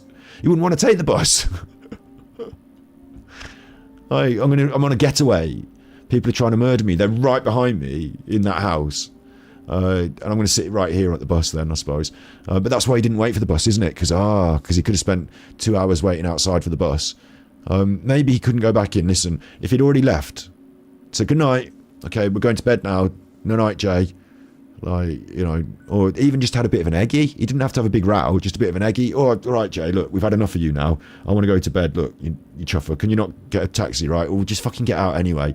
I'm sorry, mate, but, you know, we can't keep you here. Like, smoke a cigarette on the doorstep, then go. Like, I don't think it went that way, but, like, I would feel if it was me and I'd walked off for an hour that I wouldn't want to go back to some randomer's fucking flat and knock on the door while they're asleep and say, hi, it's me again. I didn't manage to get home, so I've come home to you for a bit of a return journey. Like, maybe just didn't feel like he wanted to, but again, we're giving no information by Mark, and now we're speculating. And that he was now off-road and was walking on a track. Like, it's fine to have these facts. I'm happy to have them as facts. Again, I want to hear them from the people who said them so they can become facts. As close to as possible, they can become their testimony. But from Mark, second-hand information, what I'm not getting are the reasons. I'm not getting that they asked Jay why and what he's like. The only thing he said is he's lost. Not, and like, you can be lost and you can be happy-go-lucky, and you can be lost and you can be anxious and tripping. I need to know more about his mental state, and we're not being given that information. Did Mark ask these questions? Did they volunteer the information? Why aren't we getting it? Where there were loose stones. We know that at 8:49 and at 8:50, Jay sent his location. Right, I'm screenshotting this one. Give me a second. Big picture style. Bang. Yeah, I've got that. Because I do have to trust this again. So what am I trusting here? And it's got a... I do have a watermark on it. What am I trusting? I'm trusting that Jay has sent this to somebody and they've screenshotted it. And if that's happened, then they've got the metadata of when they screenshotted it. Mark can have that, but he's not a police person, so he can't demand it. So they've supplied it. So this has come from one of his friends, etc., etc. Yeah. I want... That's been asked to refer to it. So I've got the screenshot. I'm going to put it here. I'm going to come to it in a minute. I want to continue with Mark, what Mark says. What do you want? Maybe I should do this in what order? I want to look at this on the map, you see, and have a good, thinky think and looky look. But I think I'll do that in a minute because it'll really break up from Mark. And I've already broken up from him a lot. We never went out in the first place. We were never really an item. By both Snapchat and WhatsApp to 2 friends. We can confirm... There's another one then. Mark. Oh, every time I move it around, it buffers. Chuffing Twitter. There were 2 pictures then. It is now into the 3 people. We know that at 8:49 and at 8:50, Jay sent his location via both Snapchat and WhatsApp to 2 friends. We can confirm that it was Jay using his phone at that stage, and there was no indication that he was with anyone. So we can confirm that it was Jay using his phone at this stage. I will accept it. I mean, how can we, who's we, and how can we confirm it was Jay? We've got witness testimony to say that he was on a video call. Okay? We've got 2 independent witnesses in different locations that were on the video call with him that give this testimony, okay? I mean, that's the best we can do, isn't it? Unless he did a Snapchat with his own picture in it. Hi, I'm here. Metadata and all that. We're not seeing that. Big ups, Ryu. I kicked Mark Williams Thomas to the curb. Yeah, I dumped him.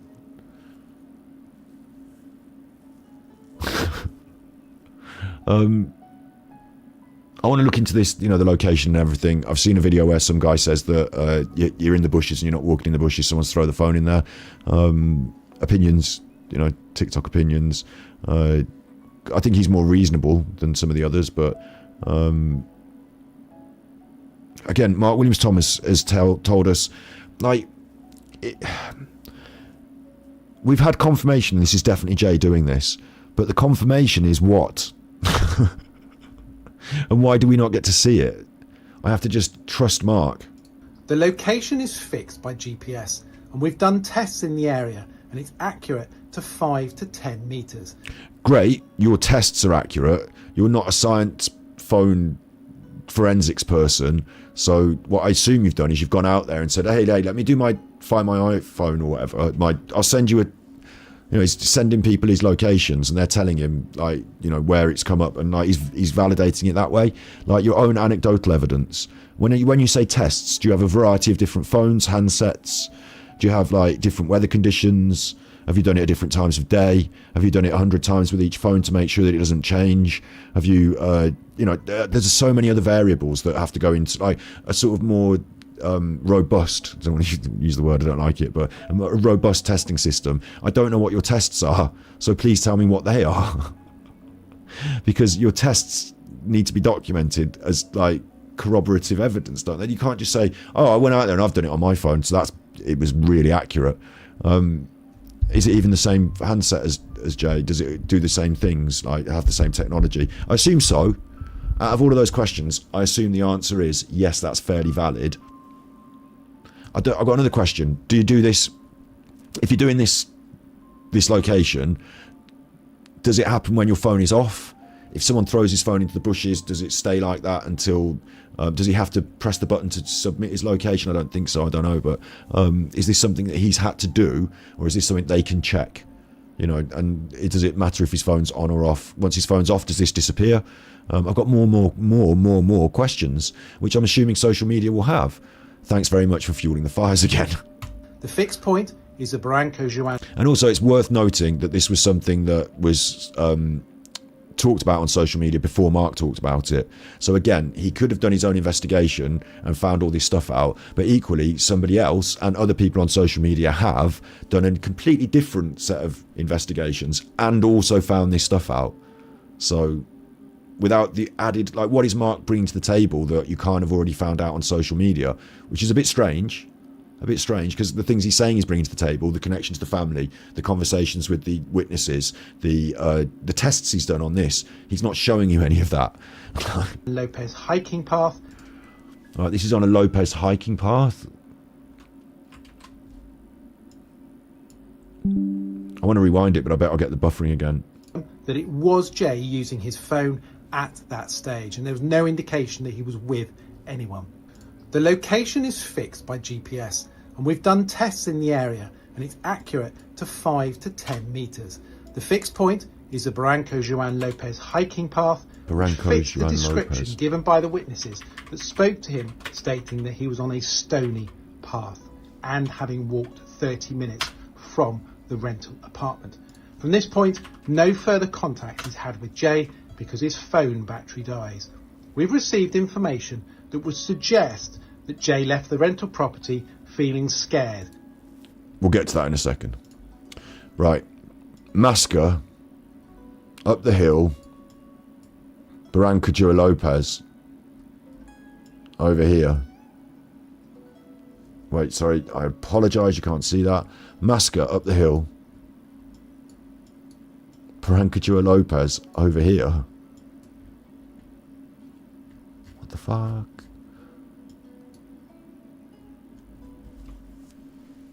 Oh, so he doesn't need to go there. That's the wrong way. That is the wrong way.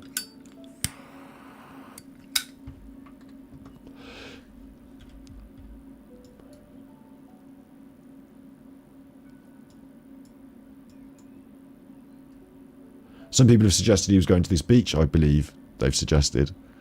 That would be an insanity.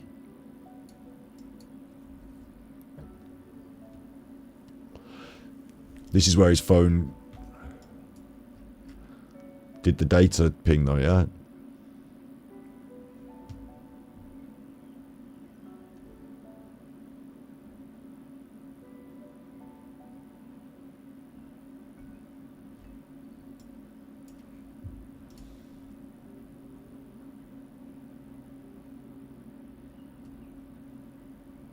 What on earth?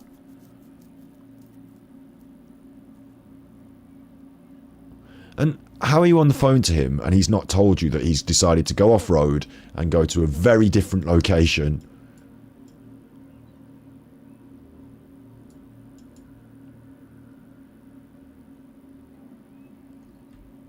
Like, this place is here.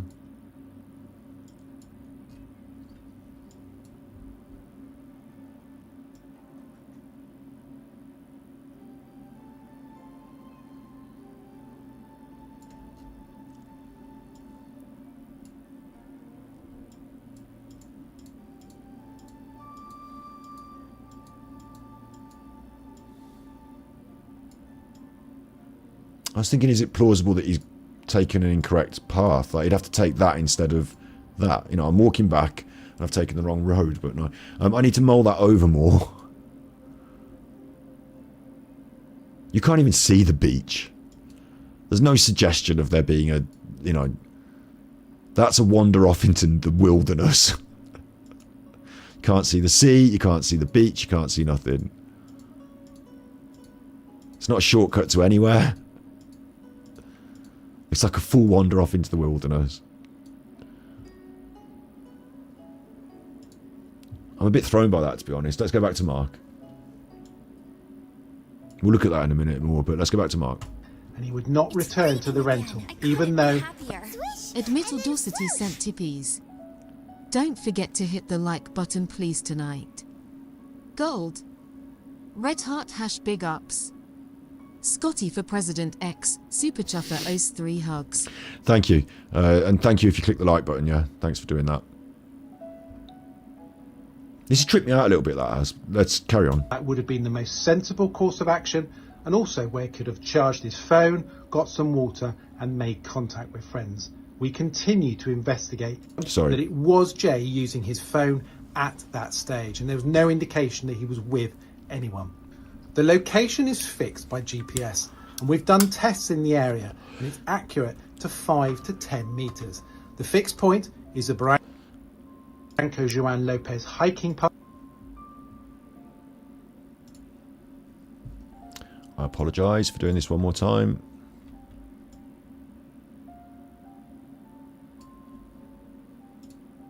I suppose I can come back to this, can't I? Just want to get it in my brain. I can see that, yeah. I can see that, yeah. It's this, it's this.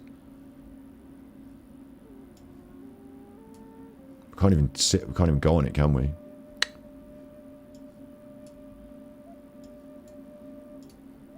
It's down there. Let's take that path and go down, wandering down there.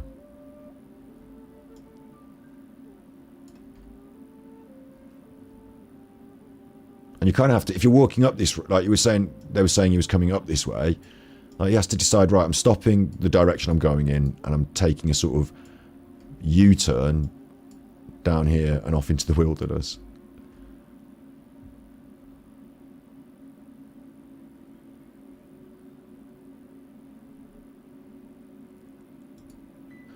If he wasn't on the phone to people and talking about it while he was doing it, I'd say it reminds me of how in those movies they drive them out in the desert and then they bury them somewhere.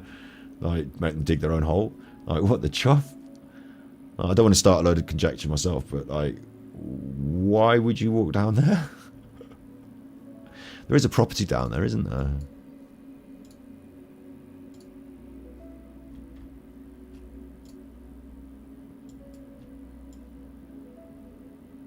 Accessible through a different road.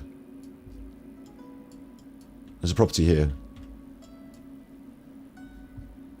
Excuse me, sorry, that was a mistake again. There's a property, like you can come down this road and you can reach this property here, but you can't see it from the road, so you don't really know it's there.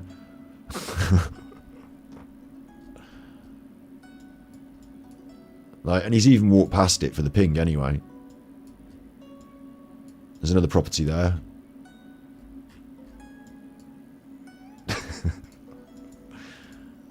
Okay. Okay, he's gone down there, apparently.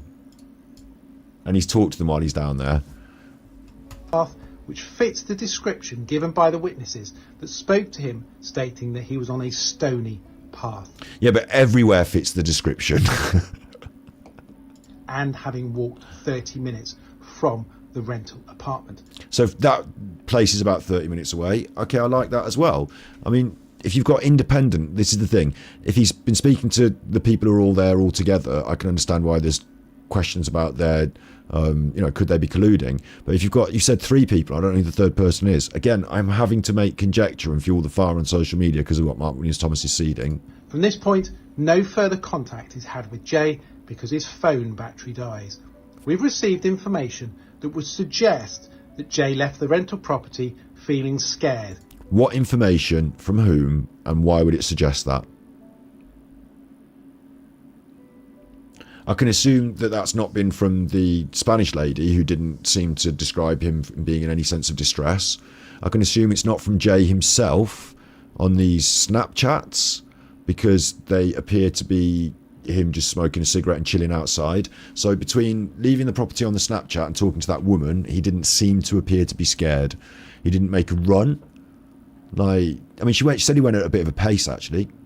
Maybe. He didn't hang around the area, necessarily.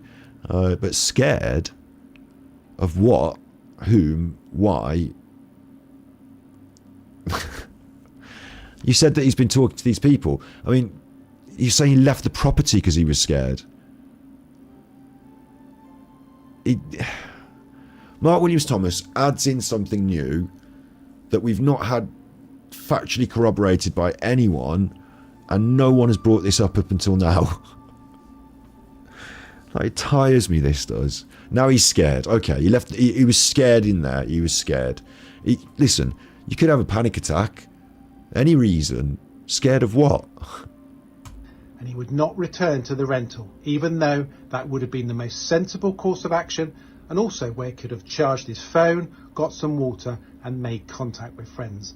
This is a repeat of what he said a minute ago. He said they asked him to go back and he said he couldn't. Now he's repeating it, but he's saying it slightly differently. He is scared.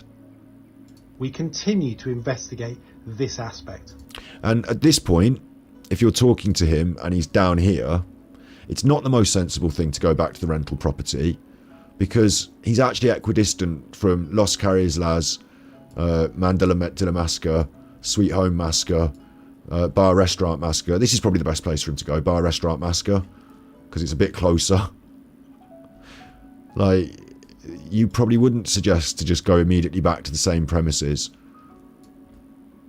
Like, just go to the nearest bar or phone or whatever, or bus stop, or, you know, or property. You know, it doesn't necessarily equate. So I'm suggesting that they said to go back to that property earlier when they were talking to him, and Mark Williams is telling us that now, even though, like, how do I... Doing it again, sorry.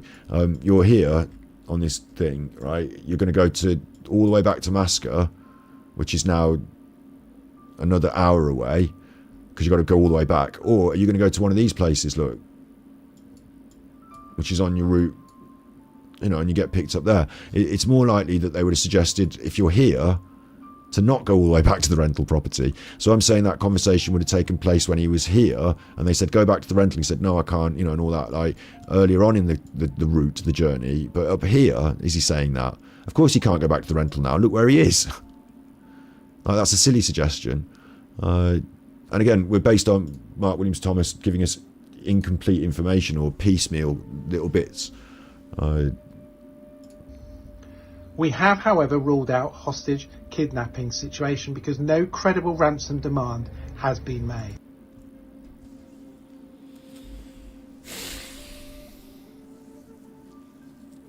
I'm glad that we've ruled out hostages and ransoms then. Not because Jay has said, I'm not being kidnapped. I'm out here wandering around in the bushes, but because no ransom was requested. Got it. Got it. I feel like I want to dig into that more. Like, if there had been a hostage situation and someone had been sent in to control the family and collect the ransom. You know, in Nicola Bully case, people suggested she'd been taken hostage. Peter Folding turned up a week later, in with the family. She turned up in the river, obviously. Like, so they did get her back, in a way, didn't they? I think this is a weird... you can't guarantee there's not been a hostage situation because you haven't had a ransom. Or a credible ransom, actually. A credible ransom. Does that mean there's been some incredible ransom notes? Some ransoms that we decided to discount that they can't be real? Maybe. Social media's a funny thing. Credible ransom. No credible ransom. And you're not a police. So I have to trust that you're not part of the people who are doing the hostaging, even. I mean, obviously I'm not suggesting he's doing that, but like, what I'm saying is you can just come in and say, well, the family have said they haven't had no one sent them a note, so can't be that. Right, move on. Point away. There's so many. I don't want to dig too deep on that because, like, I want to talk about it in a different way, maybe. But you know, I don't want to be sitting here and doing a conspiracy myself, saying that Mark Williams Thomas is working for the people that are doing the hostaging and therefore controlling the narrative. Do I? And with no evidence at this stage to say there was a third-party criminal involvement. You love the third party. You were the one doing the telly saying it was a third party. You were the one.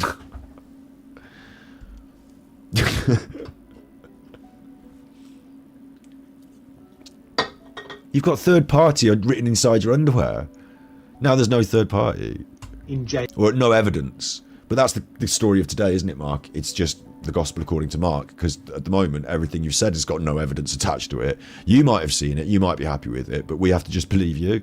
His disappearance. However, there are still a number of outstanding actions, and therefore we still remain open-minded to the possibility of this changing. The evidence is that could change. that Jay walked off from the rental, walked for about 30 minutes, and then sent his location at 08:49 and 08:50, and we know that he was at that stage off the road on a track with loose stones. So he's repeating that information that he has not saying. He's now. They do this. It annoys the chuff out of me when people do this. He said it all just a minute ago, and now he's saying, right, to summarise, what we know now, what you now know, is what I've just said, but we don't know it. You're saying that you know it, and we should believe you. And we have that fixed as a location on GPS. I now want to make an appeal for landowners in the area of Tino Rural Park to check any outbuildings and land that they have, in the hope that This is what people should be saying if they're looking for Jay. further searches will continue by volunteers in the area not yet searched. And that I don't know about these volunteers and the hopes of that, because, you know, from the quality of the people they sent out there, Paul Arnott is just a parkour, like a kid who likes parkour, and he's going to get himself killed on a mountain if he's not careful. Like, what a bizarre situation. When I say killed, I mean he's going to not be murdered by the mafia. I mean, like, he's going to be rolled down the mountain like Jay Slater. You know, he's going to get caught on a cactus. So I've largely remained silent to date with our investigation, not giving any interviews. you've not largely remained silent. You've done press conference, and you've done tweets, but you haven't done enough. Like you said, there's a problem because there's a void and it's being filled by social media, and that's bad. And you represent obviously something more important, and you're here to fill that void like Batman, but you've largely remained silent. So don't do that. Expose all of the things that you found out during your investigation so that we can have the truth. Or are you holding that back for the documentary, which is going to be a financial, commercial interest to you? Like... But have felt the need to make a statement now to clear up facts, which I've advised the family I would be doing. You need to clear up facts, but in doing so, you've cleared up nothing. You've presented your version of the truth without any... I keep saying it. This has been done as I hope it will enable people to accept the evidential facts. There is no evidence yet that you're showing me. You're showing me a Snapchat picture of a GPS location. At the top says Jay's phone. And thus reduce the number of myths Shouts out this. and inaccurate reports and information that are being publicised and circulated. So this is weird because, like, for example, the video of this person getting stabbed on the beach, and like this channel that I said earlier had published that rubbish about Nicola Bulley. Like that stuff, yeah, like it's obviously BS, but it's not your job as like internet Batman to go around cleaning up people's social media, is it? So, you know, if you want to work for Ofcom and you want to get involved in the conversation about truth and nonsense on social media, you know, that's a different, slightly different thing. It's spurred by this, but what you're doing is an investigation to try and find the truth for Jay, and you can't be the internet police for people's opinions of all other natures. Or what you're telling me is that it's your role to go on the internet, on social media, and police people's opinions by giving them information to change their minds. And the information you've given us today is not enough information to give me any change of anything. I'm going to have a look at the GPS, Mark. I'm going to talk about it, but I'm not going to take it on board that everything you've said is true and you've got this big investigation, all these facts, like a police, because you're not the police and nothing has been shown to me. But what you've just told me is that you've got a problem with social media because people create their own ideas, their own, like, some of it's BS, some of it might even be the truth. A bit like the Nicola Bulley case, I believe people are not happy with the truth being shared on social media. They would rather slur and attack the person who's closest to the truth and make them look stupid. Yeah, because the truth is dangerous to certain people. So this could be the same, yeah? So if that's the case, we really, more than ever, need the valid and legitimate agencies, the police, to be giving us this information that we can trust. Because Mark Williams Thomas, again, Mark, you're not that, and you haven't given us any evidence. So you poured fire on the social media, gasoline on the fire, and you want it your way. Social media has to agree with you based on you just telling it to. You will appreciate that as part of our investigation, we have spoken to a significant number of witnesses, both here in the UK. And of course, this protects the family if they've been doing anything bad, because Mark is continuously telling you that the family are being good, helpful, he's spoken to everyone, and they're not under any investigation as in this way. Like, he's pointed at these men, you know, he's said about this stuff, but again, similar to Nicola Bulley, he came in with Nicola Bulley and said the family are completely innocent, let's not point fingers at them on social media, let's find the truth. And then with Nicola Bulley, we never found out anything further from him, really. I don't know what we're going to find out here, because I'm still waiting for just even the evidence of the things he's just said. And in Tenerife, including Jay's friends who are fully engaged with us. And as such, we've received a significant amount of both personal and sensitive information. We've even spoken to significant individuals in the drugs fraternity. That's really big. The sensitive information, great. You know, I presume you're making a fucking documentary, aren't you? Your investigation is a documentary, isn't it? The research to do a documentary. I'm just guessing, because you're in the media. The speaking to the people in the criminal underworld, that's a bit different, isn't it? Now you've got connections with the drug dealers on the island, enough to be able to speak with them. I'm assuming you don't just, I mean, maybe you just mean that you went up and down the strip and said to somebody, hey mate, have you got a 10 drawer? And they've gone, yeah, I can sell you a 10 drawer. And then you put in your notepad, spoken to drug dealers on the island. I'm assuming it's not that. I'm assuming you mean someone higher up than just like some bloke on the corner selling 10 drawers, yeah?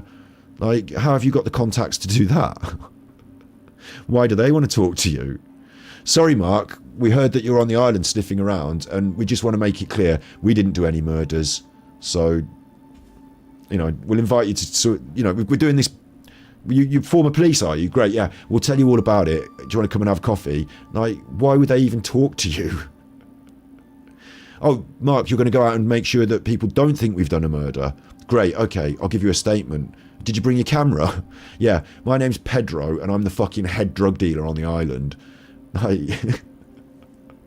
I'll take your word for it, Mark. And it raises incredible worrisome questions about your contacts. In Tenerife. Much of that information is highly sensitive, and so therefore we will not be releasing it. So you'll never ever show people the evidence to suggest that you've actually done that. It's a bit of a Paul Arnott, isn't it? Again, I just have to, I mean, how many times do I have to say it? But this time he's told us, you ain't even getting that. You ain't even getting that. I presume he didn't even record it.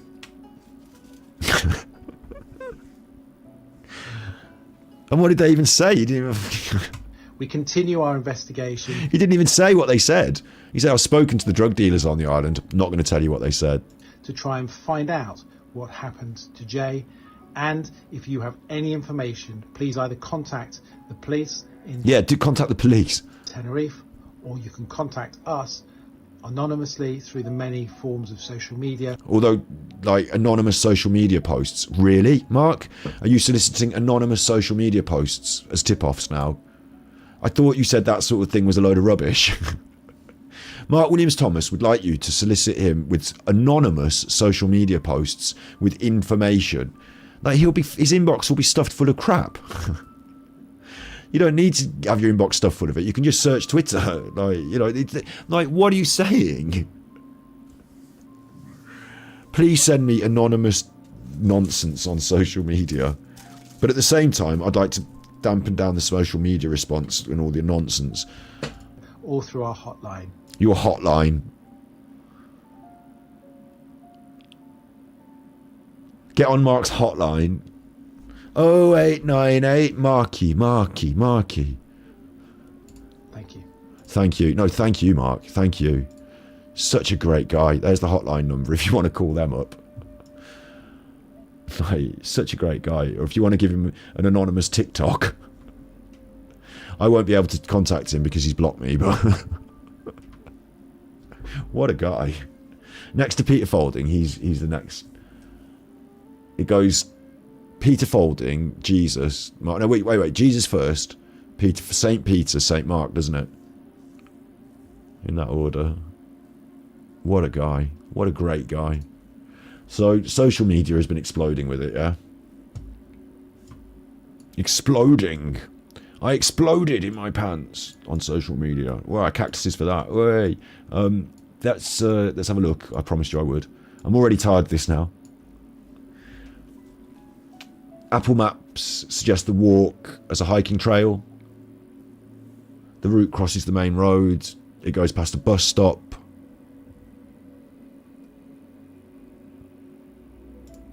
This is like we're looking at the maps, the route.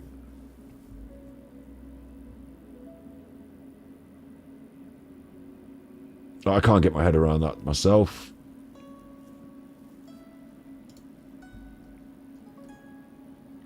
Jay Slater. It's now reported Jay Slater stole a 12 grand Rolex watch. I don't know if the Rolex is 12 grand. It's reported that he said it's worth 12 grand in a Snapchat.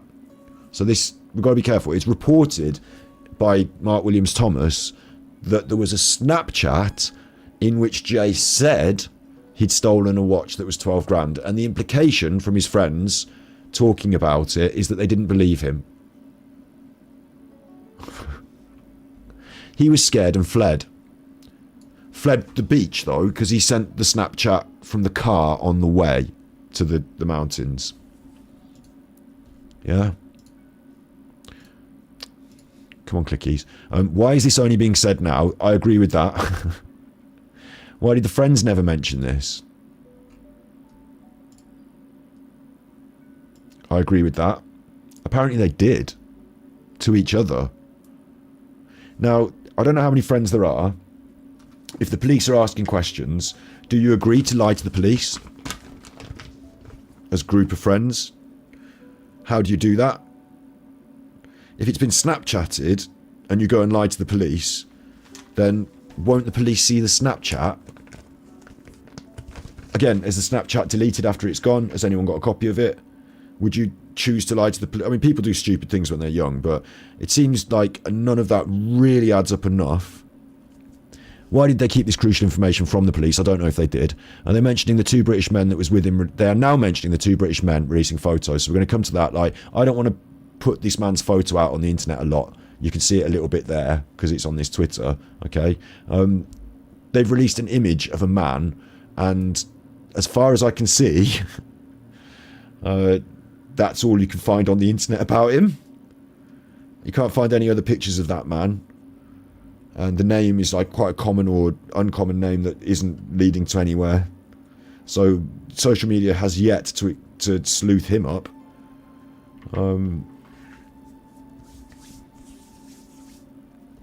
He just looks like a sort of like 30s to 40s year old man. Like, you can make no other judgment than that. Why was Lucy or Brad not fully upfront about this? Well, my assumption would be they would feel that to tell the police that Jay had stolen things would be a mistake. I guess. This does not add up at all. But I agree it doesn't add up at all. I totally agree with that. Breaking. Rolex man at centre of Jay Slater case could hold key to mystery, says Birmingham Live. Missing Jay Slater's dad breaks silence, although he's been talking to the press quite a lot. So, break silence. Devastated. Jay Slater's father breaks silence. This one I wanted to bring up. The Wolfpack. I've been looking at some of their tweets. It says they solved the Jay Slater case 2 weeks ago, and now they've got some posh detective on TV saying what I've already said. So who really solved the case? And they're absolutely right. Everything that Mark Williams Thomas said, this Twitterer, the Wolfpack, they've been tweeting about it, this Jay Slater stuff, right? I mean, I don't know whether I should scroll down their tweets because I don't know what they're going to be tweeting. But they've been tweeting about it, and they have said, like, what about this, what about that? Like, oh look, there's Darren G in the bike seat. Do you remember that one? Do you remember that when that? Get away, you fucking. You go away. You go away. You fucking little nugget. You fucking little nugget. You fucking little nugget. Do you remember that? That was ages ago. But yeah, like they have been tweeting. I'm not going to go through their tweets anymore. But I will confirm this with my anecdotal evidence of my testimony. Listen, we're not in court. They did. They tweeted about it. They said all this stuff. It's been on social media, hasn't it? 2 weeks ago. So why now is Mark Williams Thomas sort of saying, well, maybe this, maybe this? Is it because social media had it all right and all those people were true and not liars and accurate? And no, because that's not true. There was also a lot of nonsense going on. Is it possible that Mark Williams Thomas has read through all the social media and found things that fit his, has he seen that these people have said things that they fit? Jay Slater originally said it was an AP watch that he'd stolen, not a Rolex. Apparently, I don't know, because is this the Snapchat or is this a different Snapchat? This Snapchat, allegedly sent by Jay, was circulated on social media on June the 19th. These things are easy to fake, agreed. So not much attention was paid to it, agreed. Right, totally agreed on that. Why does it keep jumping back like that? But, and we looked at this earlier, the Snapchat doesn't contain a picture of a watch, so that's convenient. They're easy to fake, and it's an AP, a Piaget, and he says he's going to sell it for 10 quid, so like it's a fake watch, and being thrown out with 2 Somalian kids. Thrown out of where? It's not the same. It's like social media's got a story that's similar, but this isn't the same. So his mum's blasting the vile conspiracy theories. Vile. And the people that have been on the internet showing videos of people getting stabbed on a beach or whatever without fully doing proper verification and due diligence, and even like the Paul Arnott's of this world that have gone out there, look at my content on Battery Exhausted about him if you want. Vile's a heavy word, isn't it? Well, it's just they love the word vile because it's a word that really vile, it goes off the tongue like that, doesn't it? Vile, these vile men, they love it.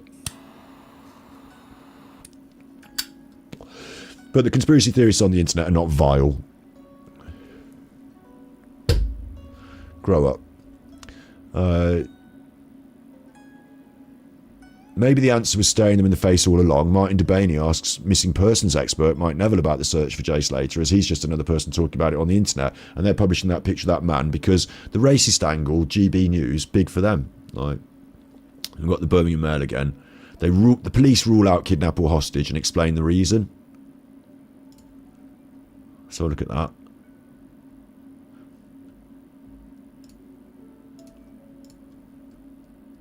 Former detective released a new video speaking out on Twitter.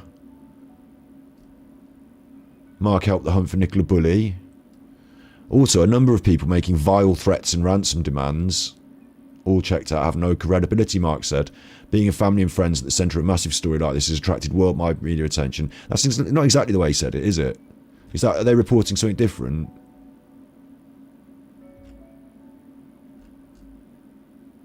Because he says, he wrote on X. Because I don't see his tweets.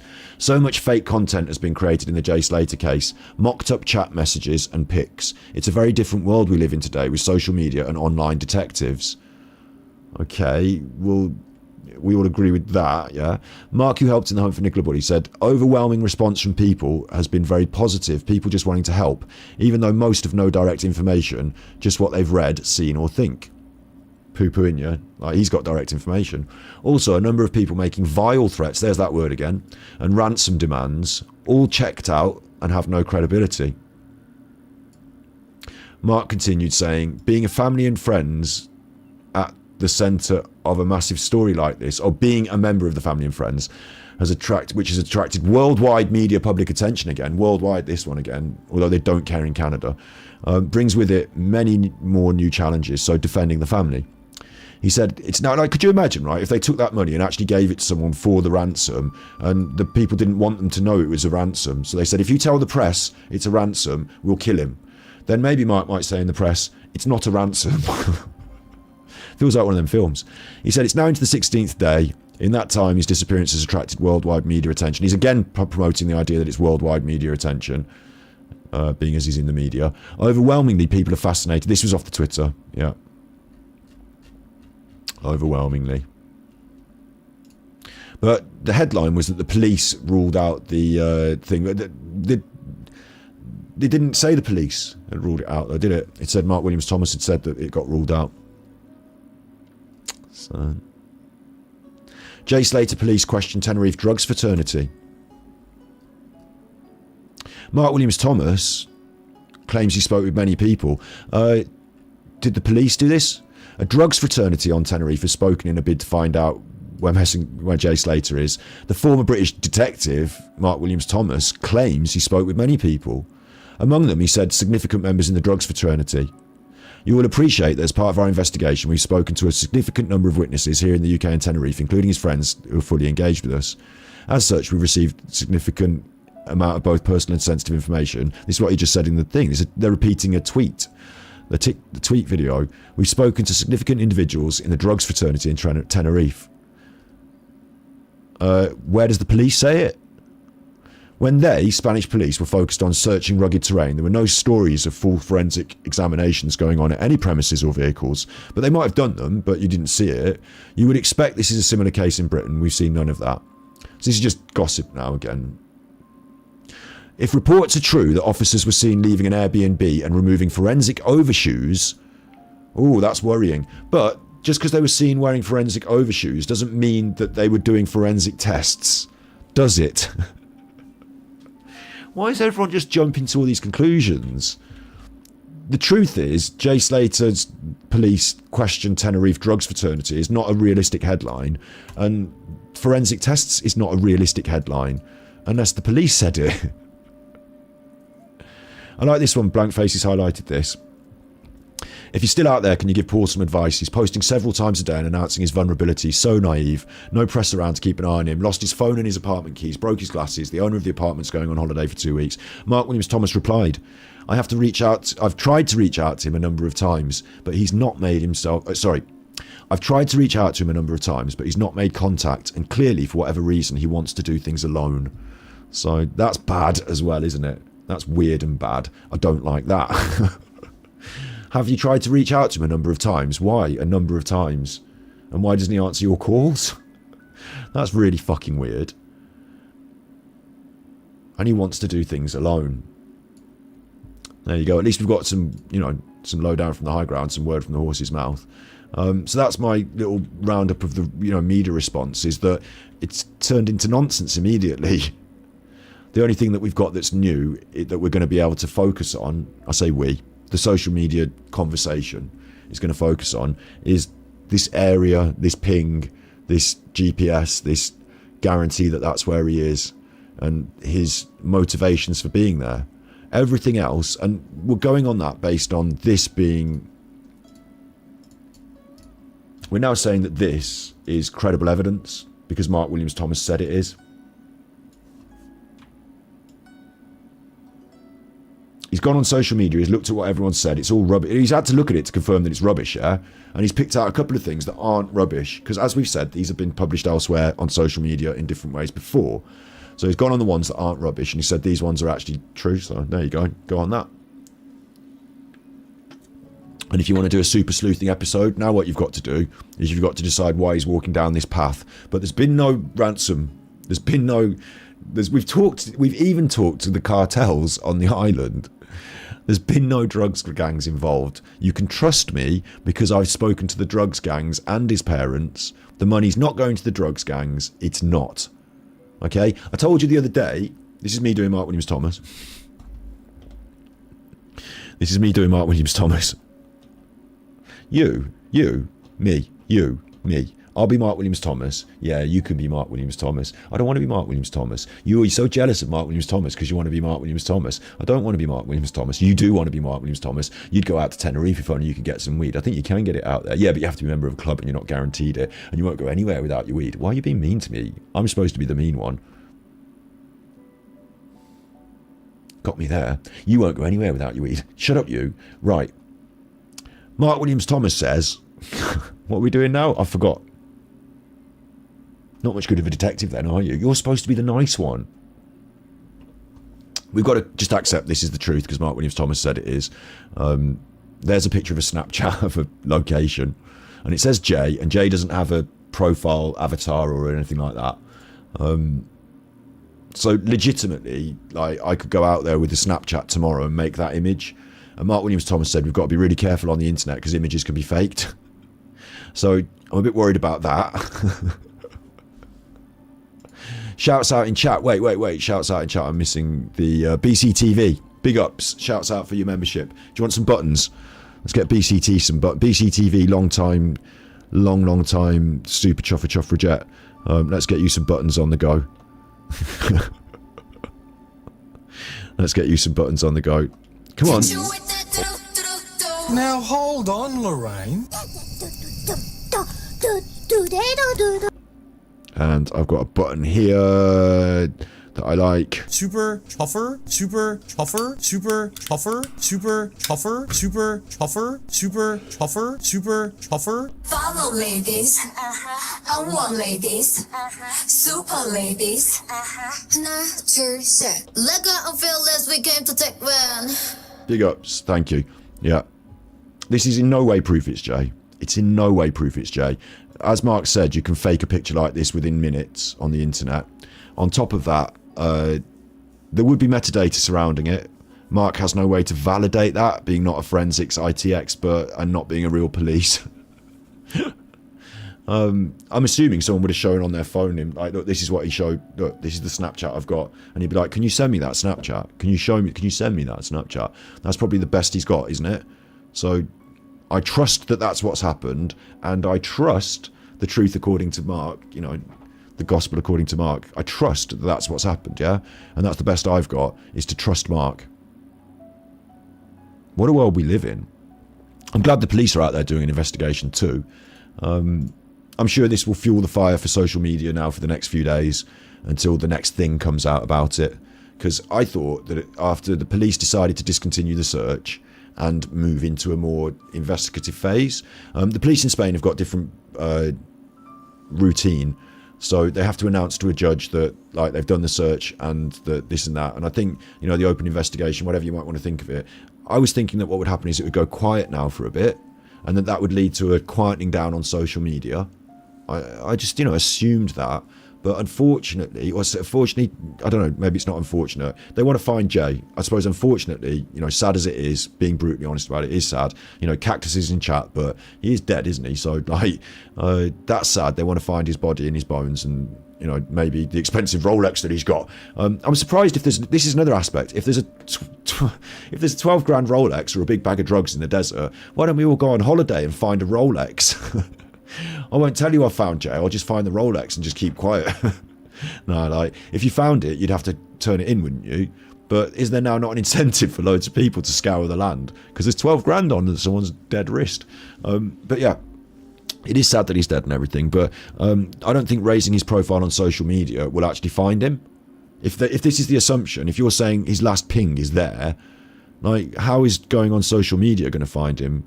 Like, let's make sure people in Brazil know what his face looks like. Well, they won't find him. It's very Madeleine McCann, that is, isn't it? But the international, worldwide media furore, the story, that benefits the people who are making media about it, because then they can sell their content wider in the world, and to convince the world that it's big and important, and convince you that you're watching a live stream where there's loads of people here and it's big and important. I mean, obviously I'm doing a live stream, there are people here, but, like, there are also people out there who will try and convince you that it's big and important and they're doing the right thing for Jay and all this, because it's best for them. In this case, it's best for Mark. I don't know if this is, I'll repeat what I said earlier about, I don't know how this is best for his family. Mark Williams broke his silence, didn't he? But Mark Williams should be doing daily updates. If anyone should, Mark Williams should, because he's the one that's close to it all and said that it was a problem on social media, that there's a vacuum. So, like, he just hypocritical all the way.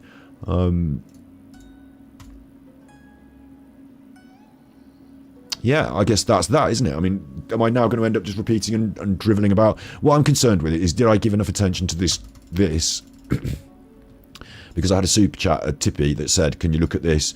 And there was a video of a guy, and I'm not going to play everyone's videos, but, you know, of a guy that's going out there and trekking around this sort of area, and he basically said, you're not going to be walking down there, and phone's not going to be there, you'll have to throw your phone in the bushes.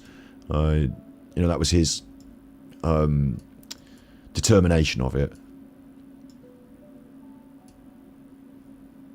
Wait, let's put me on this corner of the road where I can maybe look down. Is there a viewpoint as well? Maybe.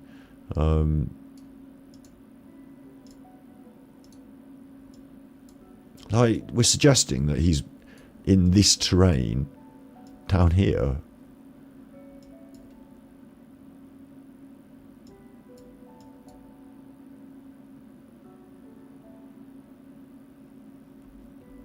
I can find no reasonable, what's the word?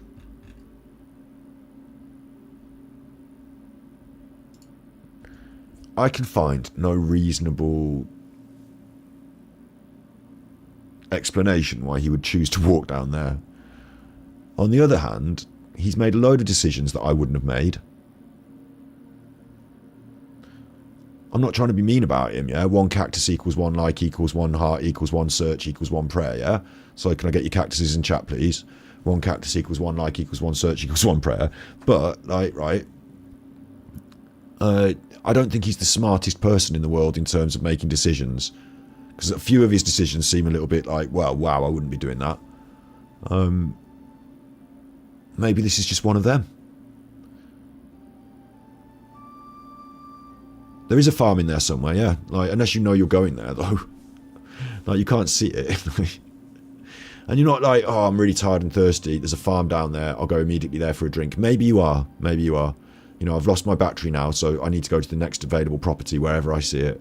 Maybe that. And I don't want to sit here and speculate for hours on the internet, because I just think it's a bit, you know, we've got the ifs and the buts and the questions will exist, like, and we can fill our time, like Mark Williams Thomas was saying, we can fill that void with ifs and buts. But what I should be doing as a responsible content creator at some point, and I learned this through Nicola Bully a lot, and I'd even started with this on Nicola Bully though. I was watching an interview with someone and doing a body language analysis, a breakdown of what they've said. You know, like, I'm not in here just to sit here and go, well, if this, maybe that. Like, I could have done that. Do you think your friend would have done this? I heard that Sharon said to, you know, Karen on social media that this is what happened or whatever. You know, I'm not here to do that. So I feel if I haven't got anything to offer, then just conjecture really isn't enough to fill my time, unless I can do some research and find something that I can bring to you. I don't know what to say about that, really.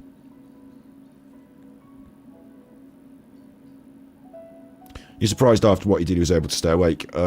Yeah, I mean, like, I don't know about how many days during... Like, the festival was 3 days. I don't know if he slept for 3 days, you know, during the festival. I don't know how many times he had the opportunity to sleep. I don't know how tired he was. But a 3-hour walk to civilization, the thing that I'm most surprised is you stay on the road, you get to that town, and there was a report, and again, maybe that's just a bad social media, I don't know, but there was a report of him being in that town up the north. So that would be my best guess as to, like, normal human behaviour. Could have even hitched a lift. But to walk down there makes no sense. And then the report is that the friends have said that this is what happened. They didn't say initially. Do we know if they told the police that or not? Because they've changed their story or added to their... What's happened to change this? Publicly, the story has changed. And the man who has changed it is Mark Williams Thomas. And he's telling us that the family and friends have done that. And whether they've changed it or just held it back, or he's held it back, and whether they've held it back from the police... All of this is just gas. I've said it a number of times. I'm repeating myself so much. It's all just gasoline on the social media fire, which he said he was here to dampen down. So I think they're just fueling the fire so they can profit off the... Like, the more... What Mark Williams Thomas wants is for there to be a big social media conversation about this, because that puts him right at the front of it, and that gives him status, and it gives him literally, you know, power when he can say, I'm going to make a documentary, will you put it on your channel, Channel 5? Oh, it's worldwide, is it? We could sell it to Netflix. You know, I think that's what he's looking for out of this. And whether he gets it and helps the family along the way or whatever, I don't know. Altruism, let's be real.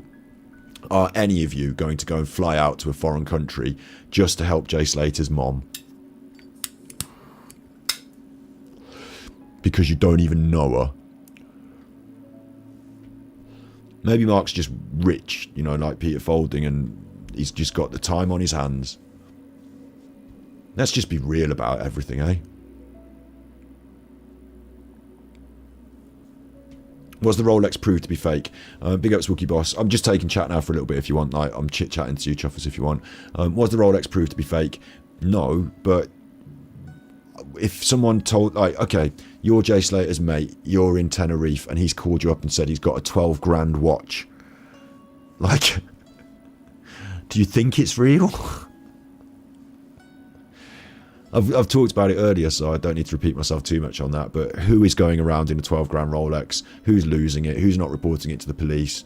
Who's trying to... Like, you can't sell anything for 10 grand on the island overnight because no one's got 10 grand in their pocket. You can't even corroborate. Like, sorry, I keep saying corroborate. You can't even like take it up to the mountains and prove it's real. Like, well, they got a jewelry expert in their flat, yeah. Come up to my flat where I've got 10 grand and a jewelry expert. I'll be buying a watch off you at 6 in the morning. Like, no one's doing that. It's not code for drugs. It's not code for drugs.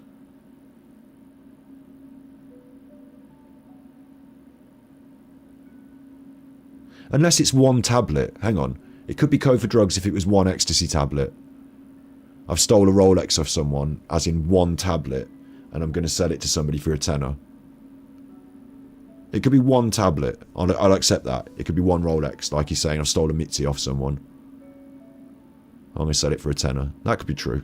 Because if you steal a tablet off someone in a club, like, you know, he drops it on the... Someone got their bag out and dropped the tablet on the floor and you picked it up. You ain't eating it, are you? You just get rid of it. Lol. But, like, even then, like... I think that could be it. You know, that could be it, but... is Mark Williams Thomas watching? If he is, he might be eggy, but I think he'd agree with me. Like, is it not the time to just show evidence?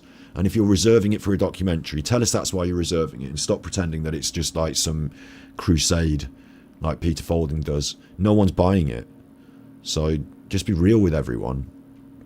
And you know, it'd be better to say, like, you'd be better off doing little teaser reels with the facts that you're trying to prove, evidenced by the interviews you've got and stuff, and say this is going to be in a documentary coming up.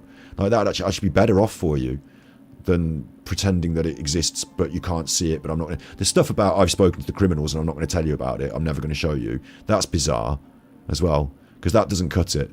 Like, imagine if you were the police, if you really were the police and you said something like that. I mean, you're glad he's not, because like I've got evidence that I can't prove and I'm never going to tell you and show you. What?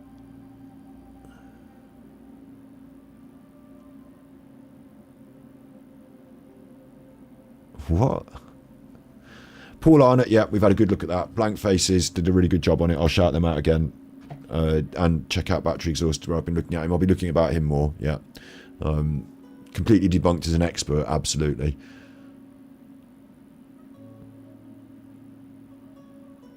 Paul's doing a live now, is he? Right now? Shall I hop onto the other channel? Eating crisps and Smarties? No, oh, I'd love to watch that. What, is it on TikTok? Does it disappear after he's gone? So today, guys, Guys, is he live on TikTok or is he Facebook? He's not live on TikTok. Big ups, Red Fam. Thank you for the gifted memberships.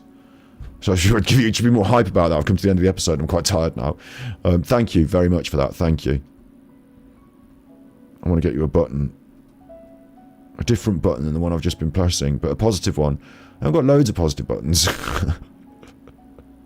They're not all positive, you know.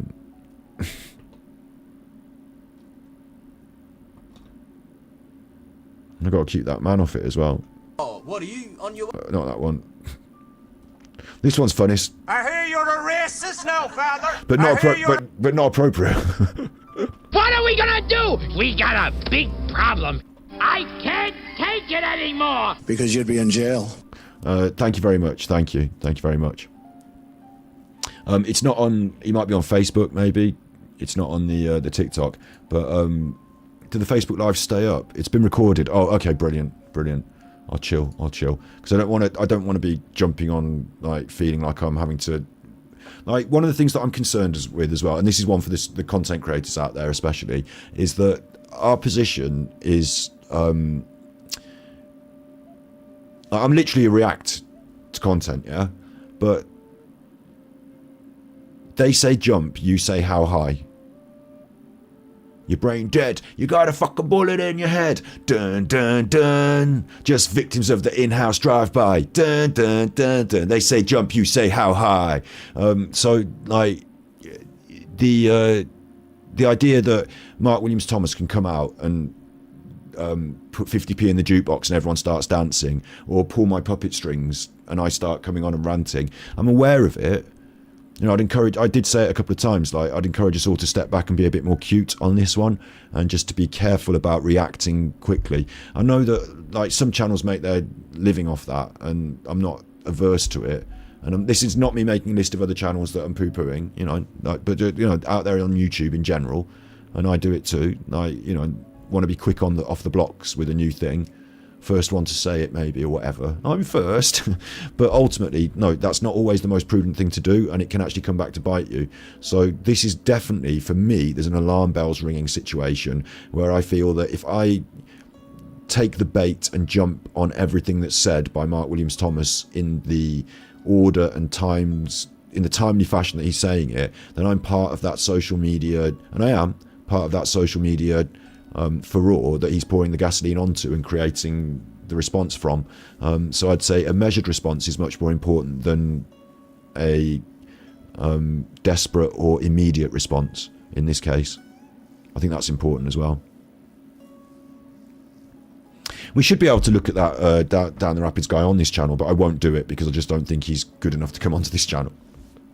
Although I would interview him and document him if he wanted me to do that. You know, I could consider that, but as things stand, I think he doesn't look good enough to go on this channel. So we're doing him on Battery Exhausted. Have a song before we go, okay? I don't know what Super Chuffer songs I've got lined up, really. I don't know what ones I've, like, what's really good for this moment, to be honest.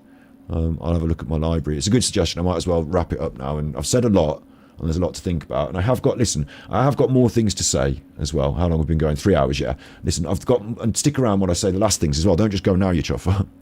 Depending on what time it is, it's 10 o'clock. I'm going to get some food. I'll probably be on, I wanted to do Battery Exhausted and Paul Arnott, so I might do that tonight as well. I might jump over to Paul Arnott on Battery Exhausted because I've got a Woody on for him.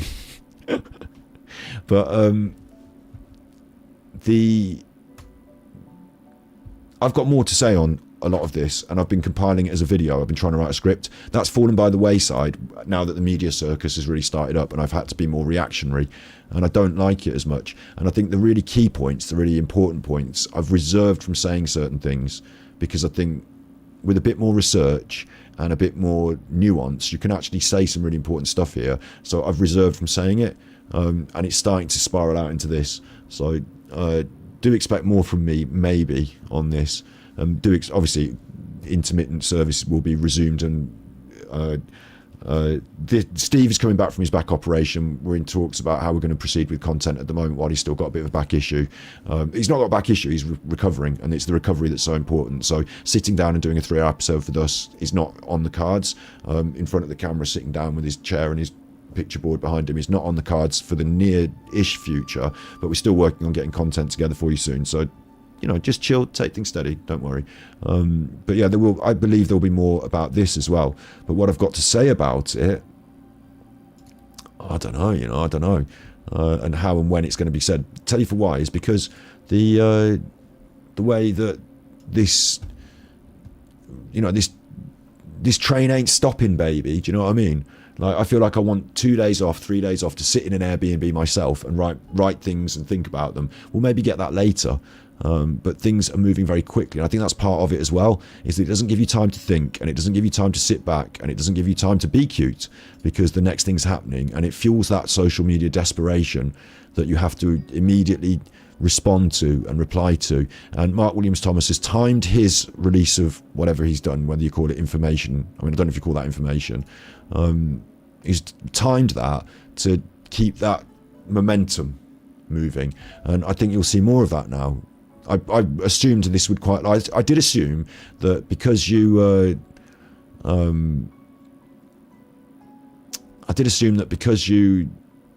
stop the police search and the police go into sort of quieter investigative mode, that you might get little ideas, little bits, but it would be a few days in between before finally getting a bigger information dump if something more important happens.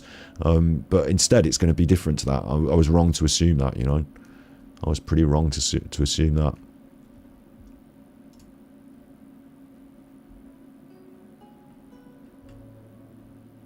All my songs are bad. I'm looking at them all here. They're all about the people that on Battery Exhausted, I critique grifters and lolcows, and also sometimes raise the profile of someone who's a bit of an eccentric that I don't want to be mean about. So a lot of my songs are about that. I don't have as many that are I'm not seeing which one I think is right for this moment. The Masons one, maybe the Masons chanting. Should we put the Masons chanting? We didn't talk much about the Masons, did we? Do you want Body in the River again? They liked Body in the River last time, but it's not good to just keep pumping the same one, is it? Do you want the Work Meeting Gin song again? I opened with a nice gin song, didn't I?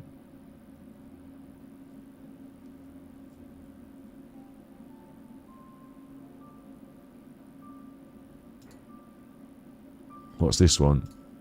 Oh.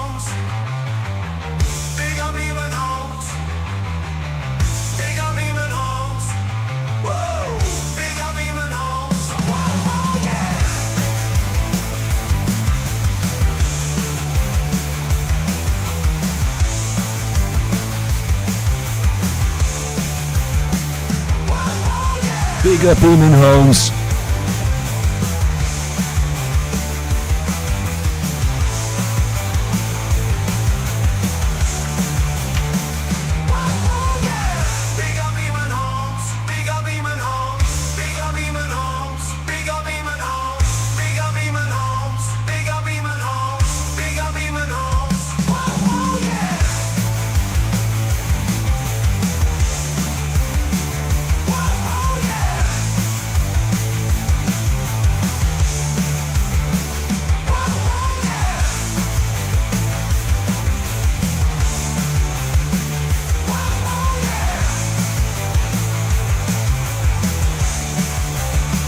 Cactuses in chat for Eamon Holmes, please. One cactus equals one broken shoulder, losing the will to live. One cactus equals one divorce from his beard. One cactus equals one Jim McDonald.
Paul Ansell thinks he's Elvis, but I will break his pelvis. Work meetings in gin.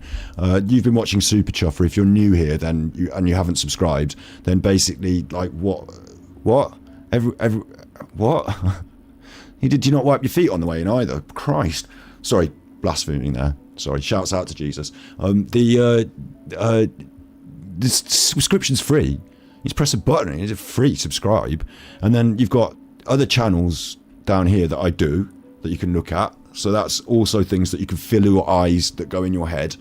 We've got past live streams, videos, but we've also got playlists. So if you've got a particular thing you're interested in, then see if there's a playlist there, because there's a few good playlists there, and you can put them on, and then you can get in the bath and listen to Super Chuff while you're in the bath and the playlist is playing. And I obviously keep the thing plugged in. Health and safety is your concern. So Super Chuff. Thank you very much for everyone who's given me a tippy tonight. Thank you for everyone who's given me a membership, gifted a membership, and I will endeavour to make sure there's members content this month for members, because I have to try and at least keep something up every month.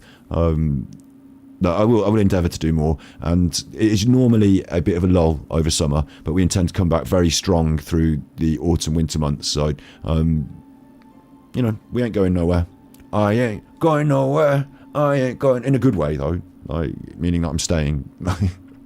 if I do disappear, it's because I got murdered, and there's loads of people who are going to want to murder me. So it could be anyone. Could be Mark Williams Thomas. Could be Peter Folding. Could be the Manchester Media Mafia. Could be. So if anything happens to me, though, a few bits of information will be released because I've got a few, like, you know, things that I haven't said about people who might want to murder me. So those things will get released, and you'll be all like, oh, I didn't know that. And then you'll be able to go nuts on the internet. And like, if I get murdered, all of you are responsible for becoming a brand new super chuffer, a channel that talks about the fact that I got murdered and won't shut up about it. And it will make their entire empire fall, and the New World Order will fall. And they won't. The reason they shouldn't murder me is because they don't want it to fall. Okay, so you're responsible for the fall of the New World Order and the empire if I get murdered. Just that's my disclaimer. Like, you know, if I do get murdered, then you all have to go nuts on the internet, and it makes it worse for them. So it's like, you know, don't squash an ant because all the other ants come, like that, yeah, or whatever. Like, you know, that one. Don't do that. Don't. That's what will happen. They're better off just offering me monies. Yeah, we should do an update about Jack O'Sullivan. I'm messing about now at the end, but we have got a few little bits on my pin board. I've got another bit about the artist who did the painting of Prince Charles. I've got another bit about an update about that because it was a CCTV further sighting, but it doesn't make a full episode, so we have to do it as an updates episode. But I'm thinking of putting that together soon, so yeah, shouts out that. And as much coverage as Jay Slater gets, Jack should get as much, because like, it's even more solvable. It's the UK, it's close to home. There's an episode about that on this channel, of course, on one of the live streams there, so check that out if you're interested, because, you know, yeah. That bad Eamon Holmes. Big up Eamon Holmes. All right, look, you be good, and if you can't be good, you're naughty. Remember to vote. Remember to vote. Get the Tories out. Go and look on that website. Get the Tories out. Remember to vote.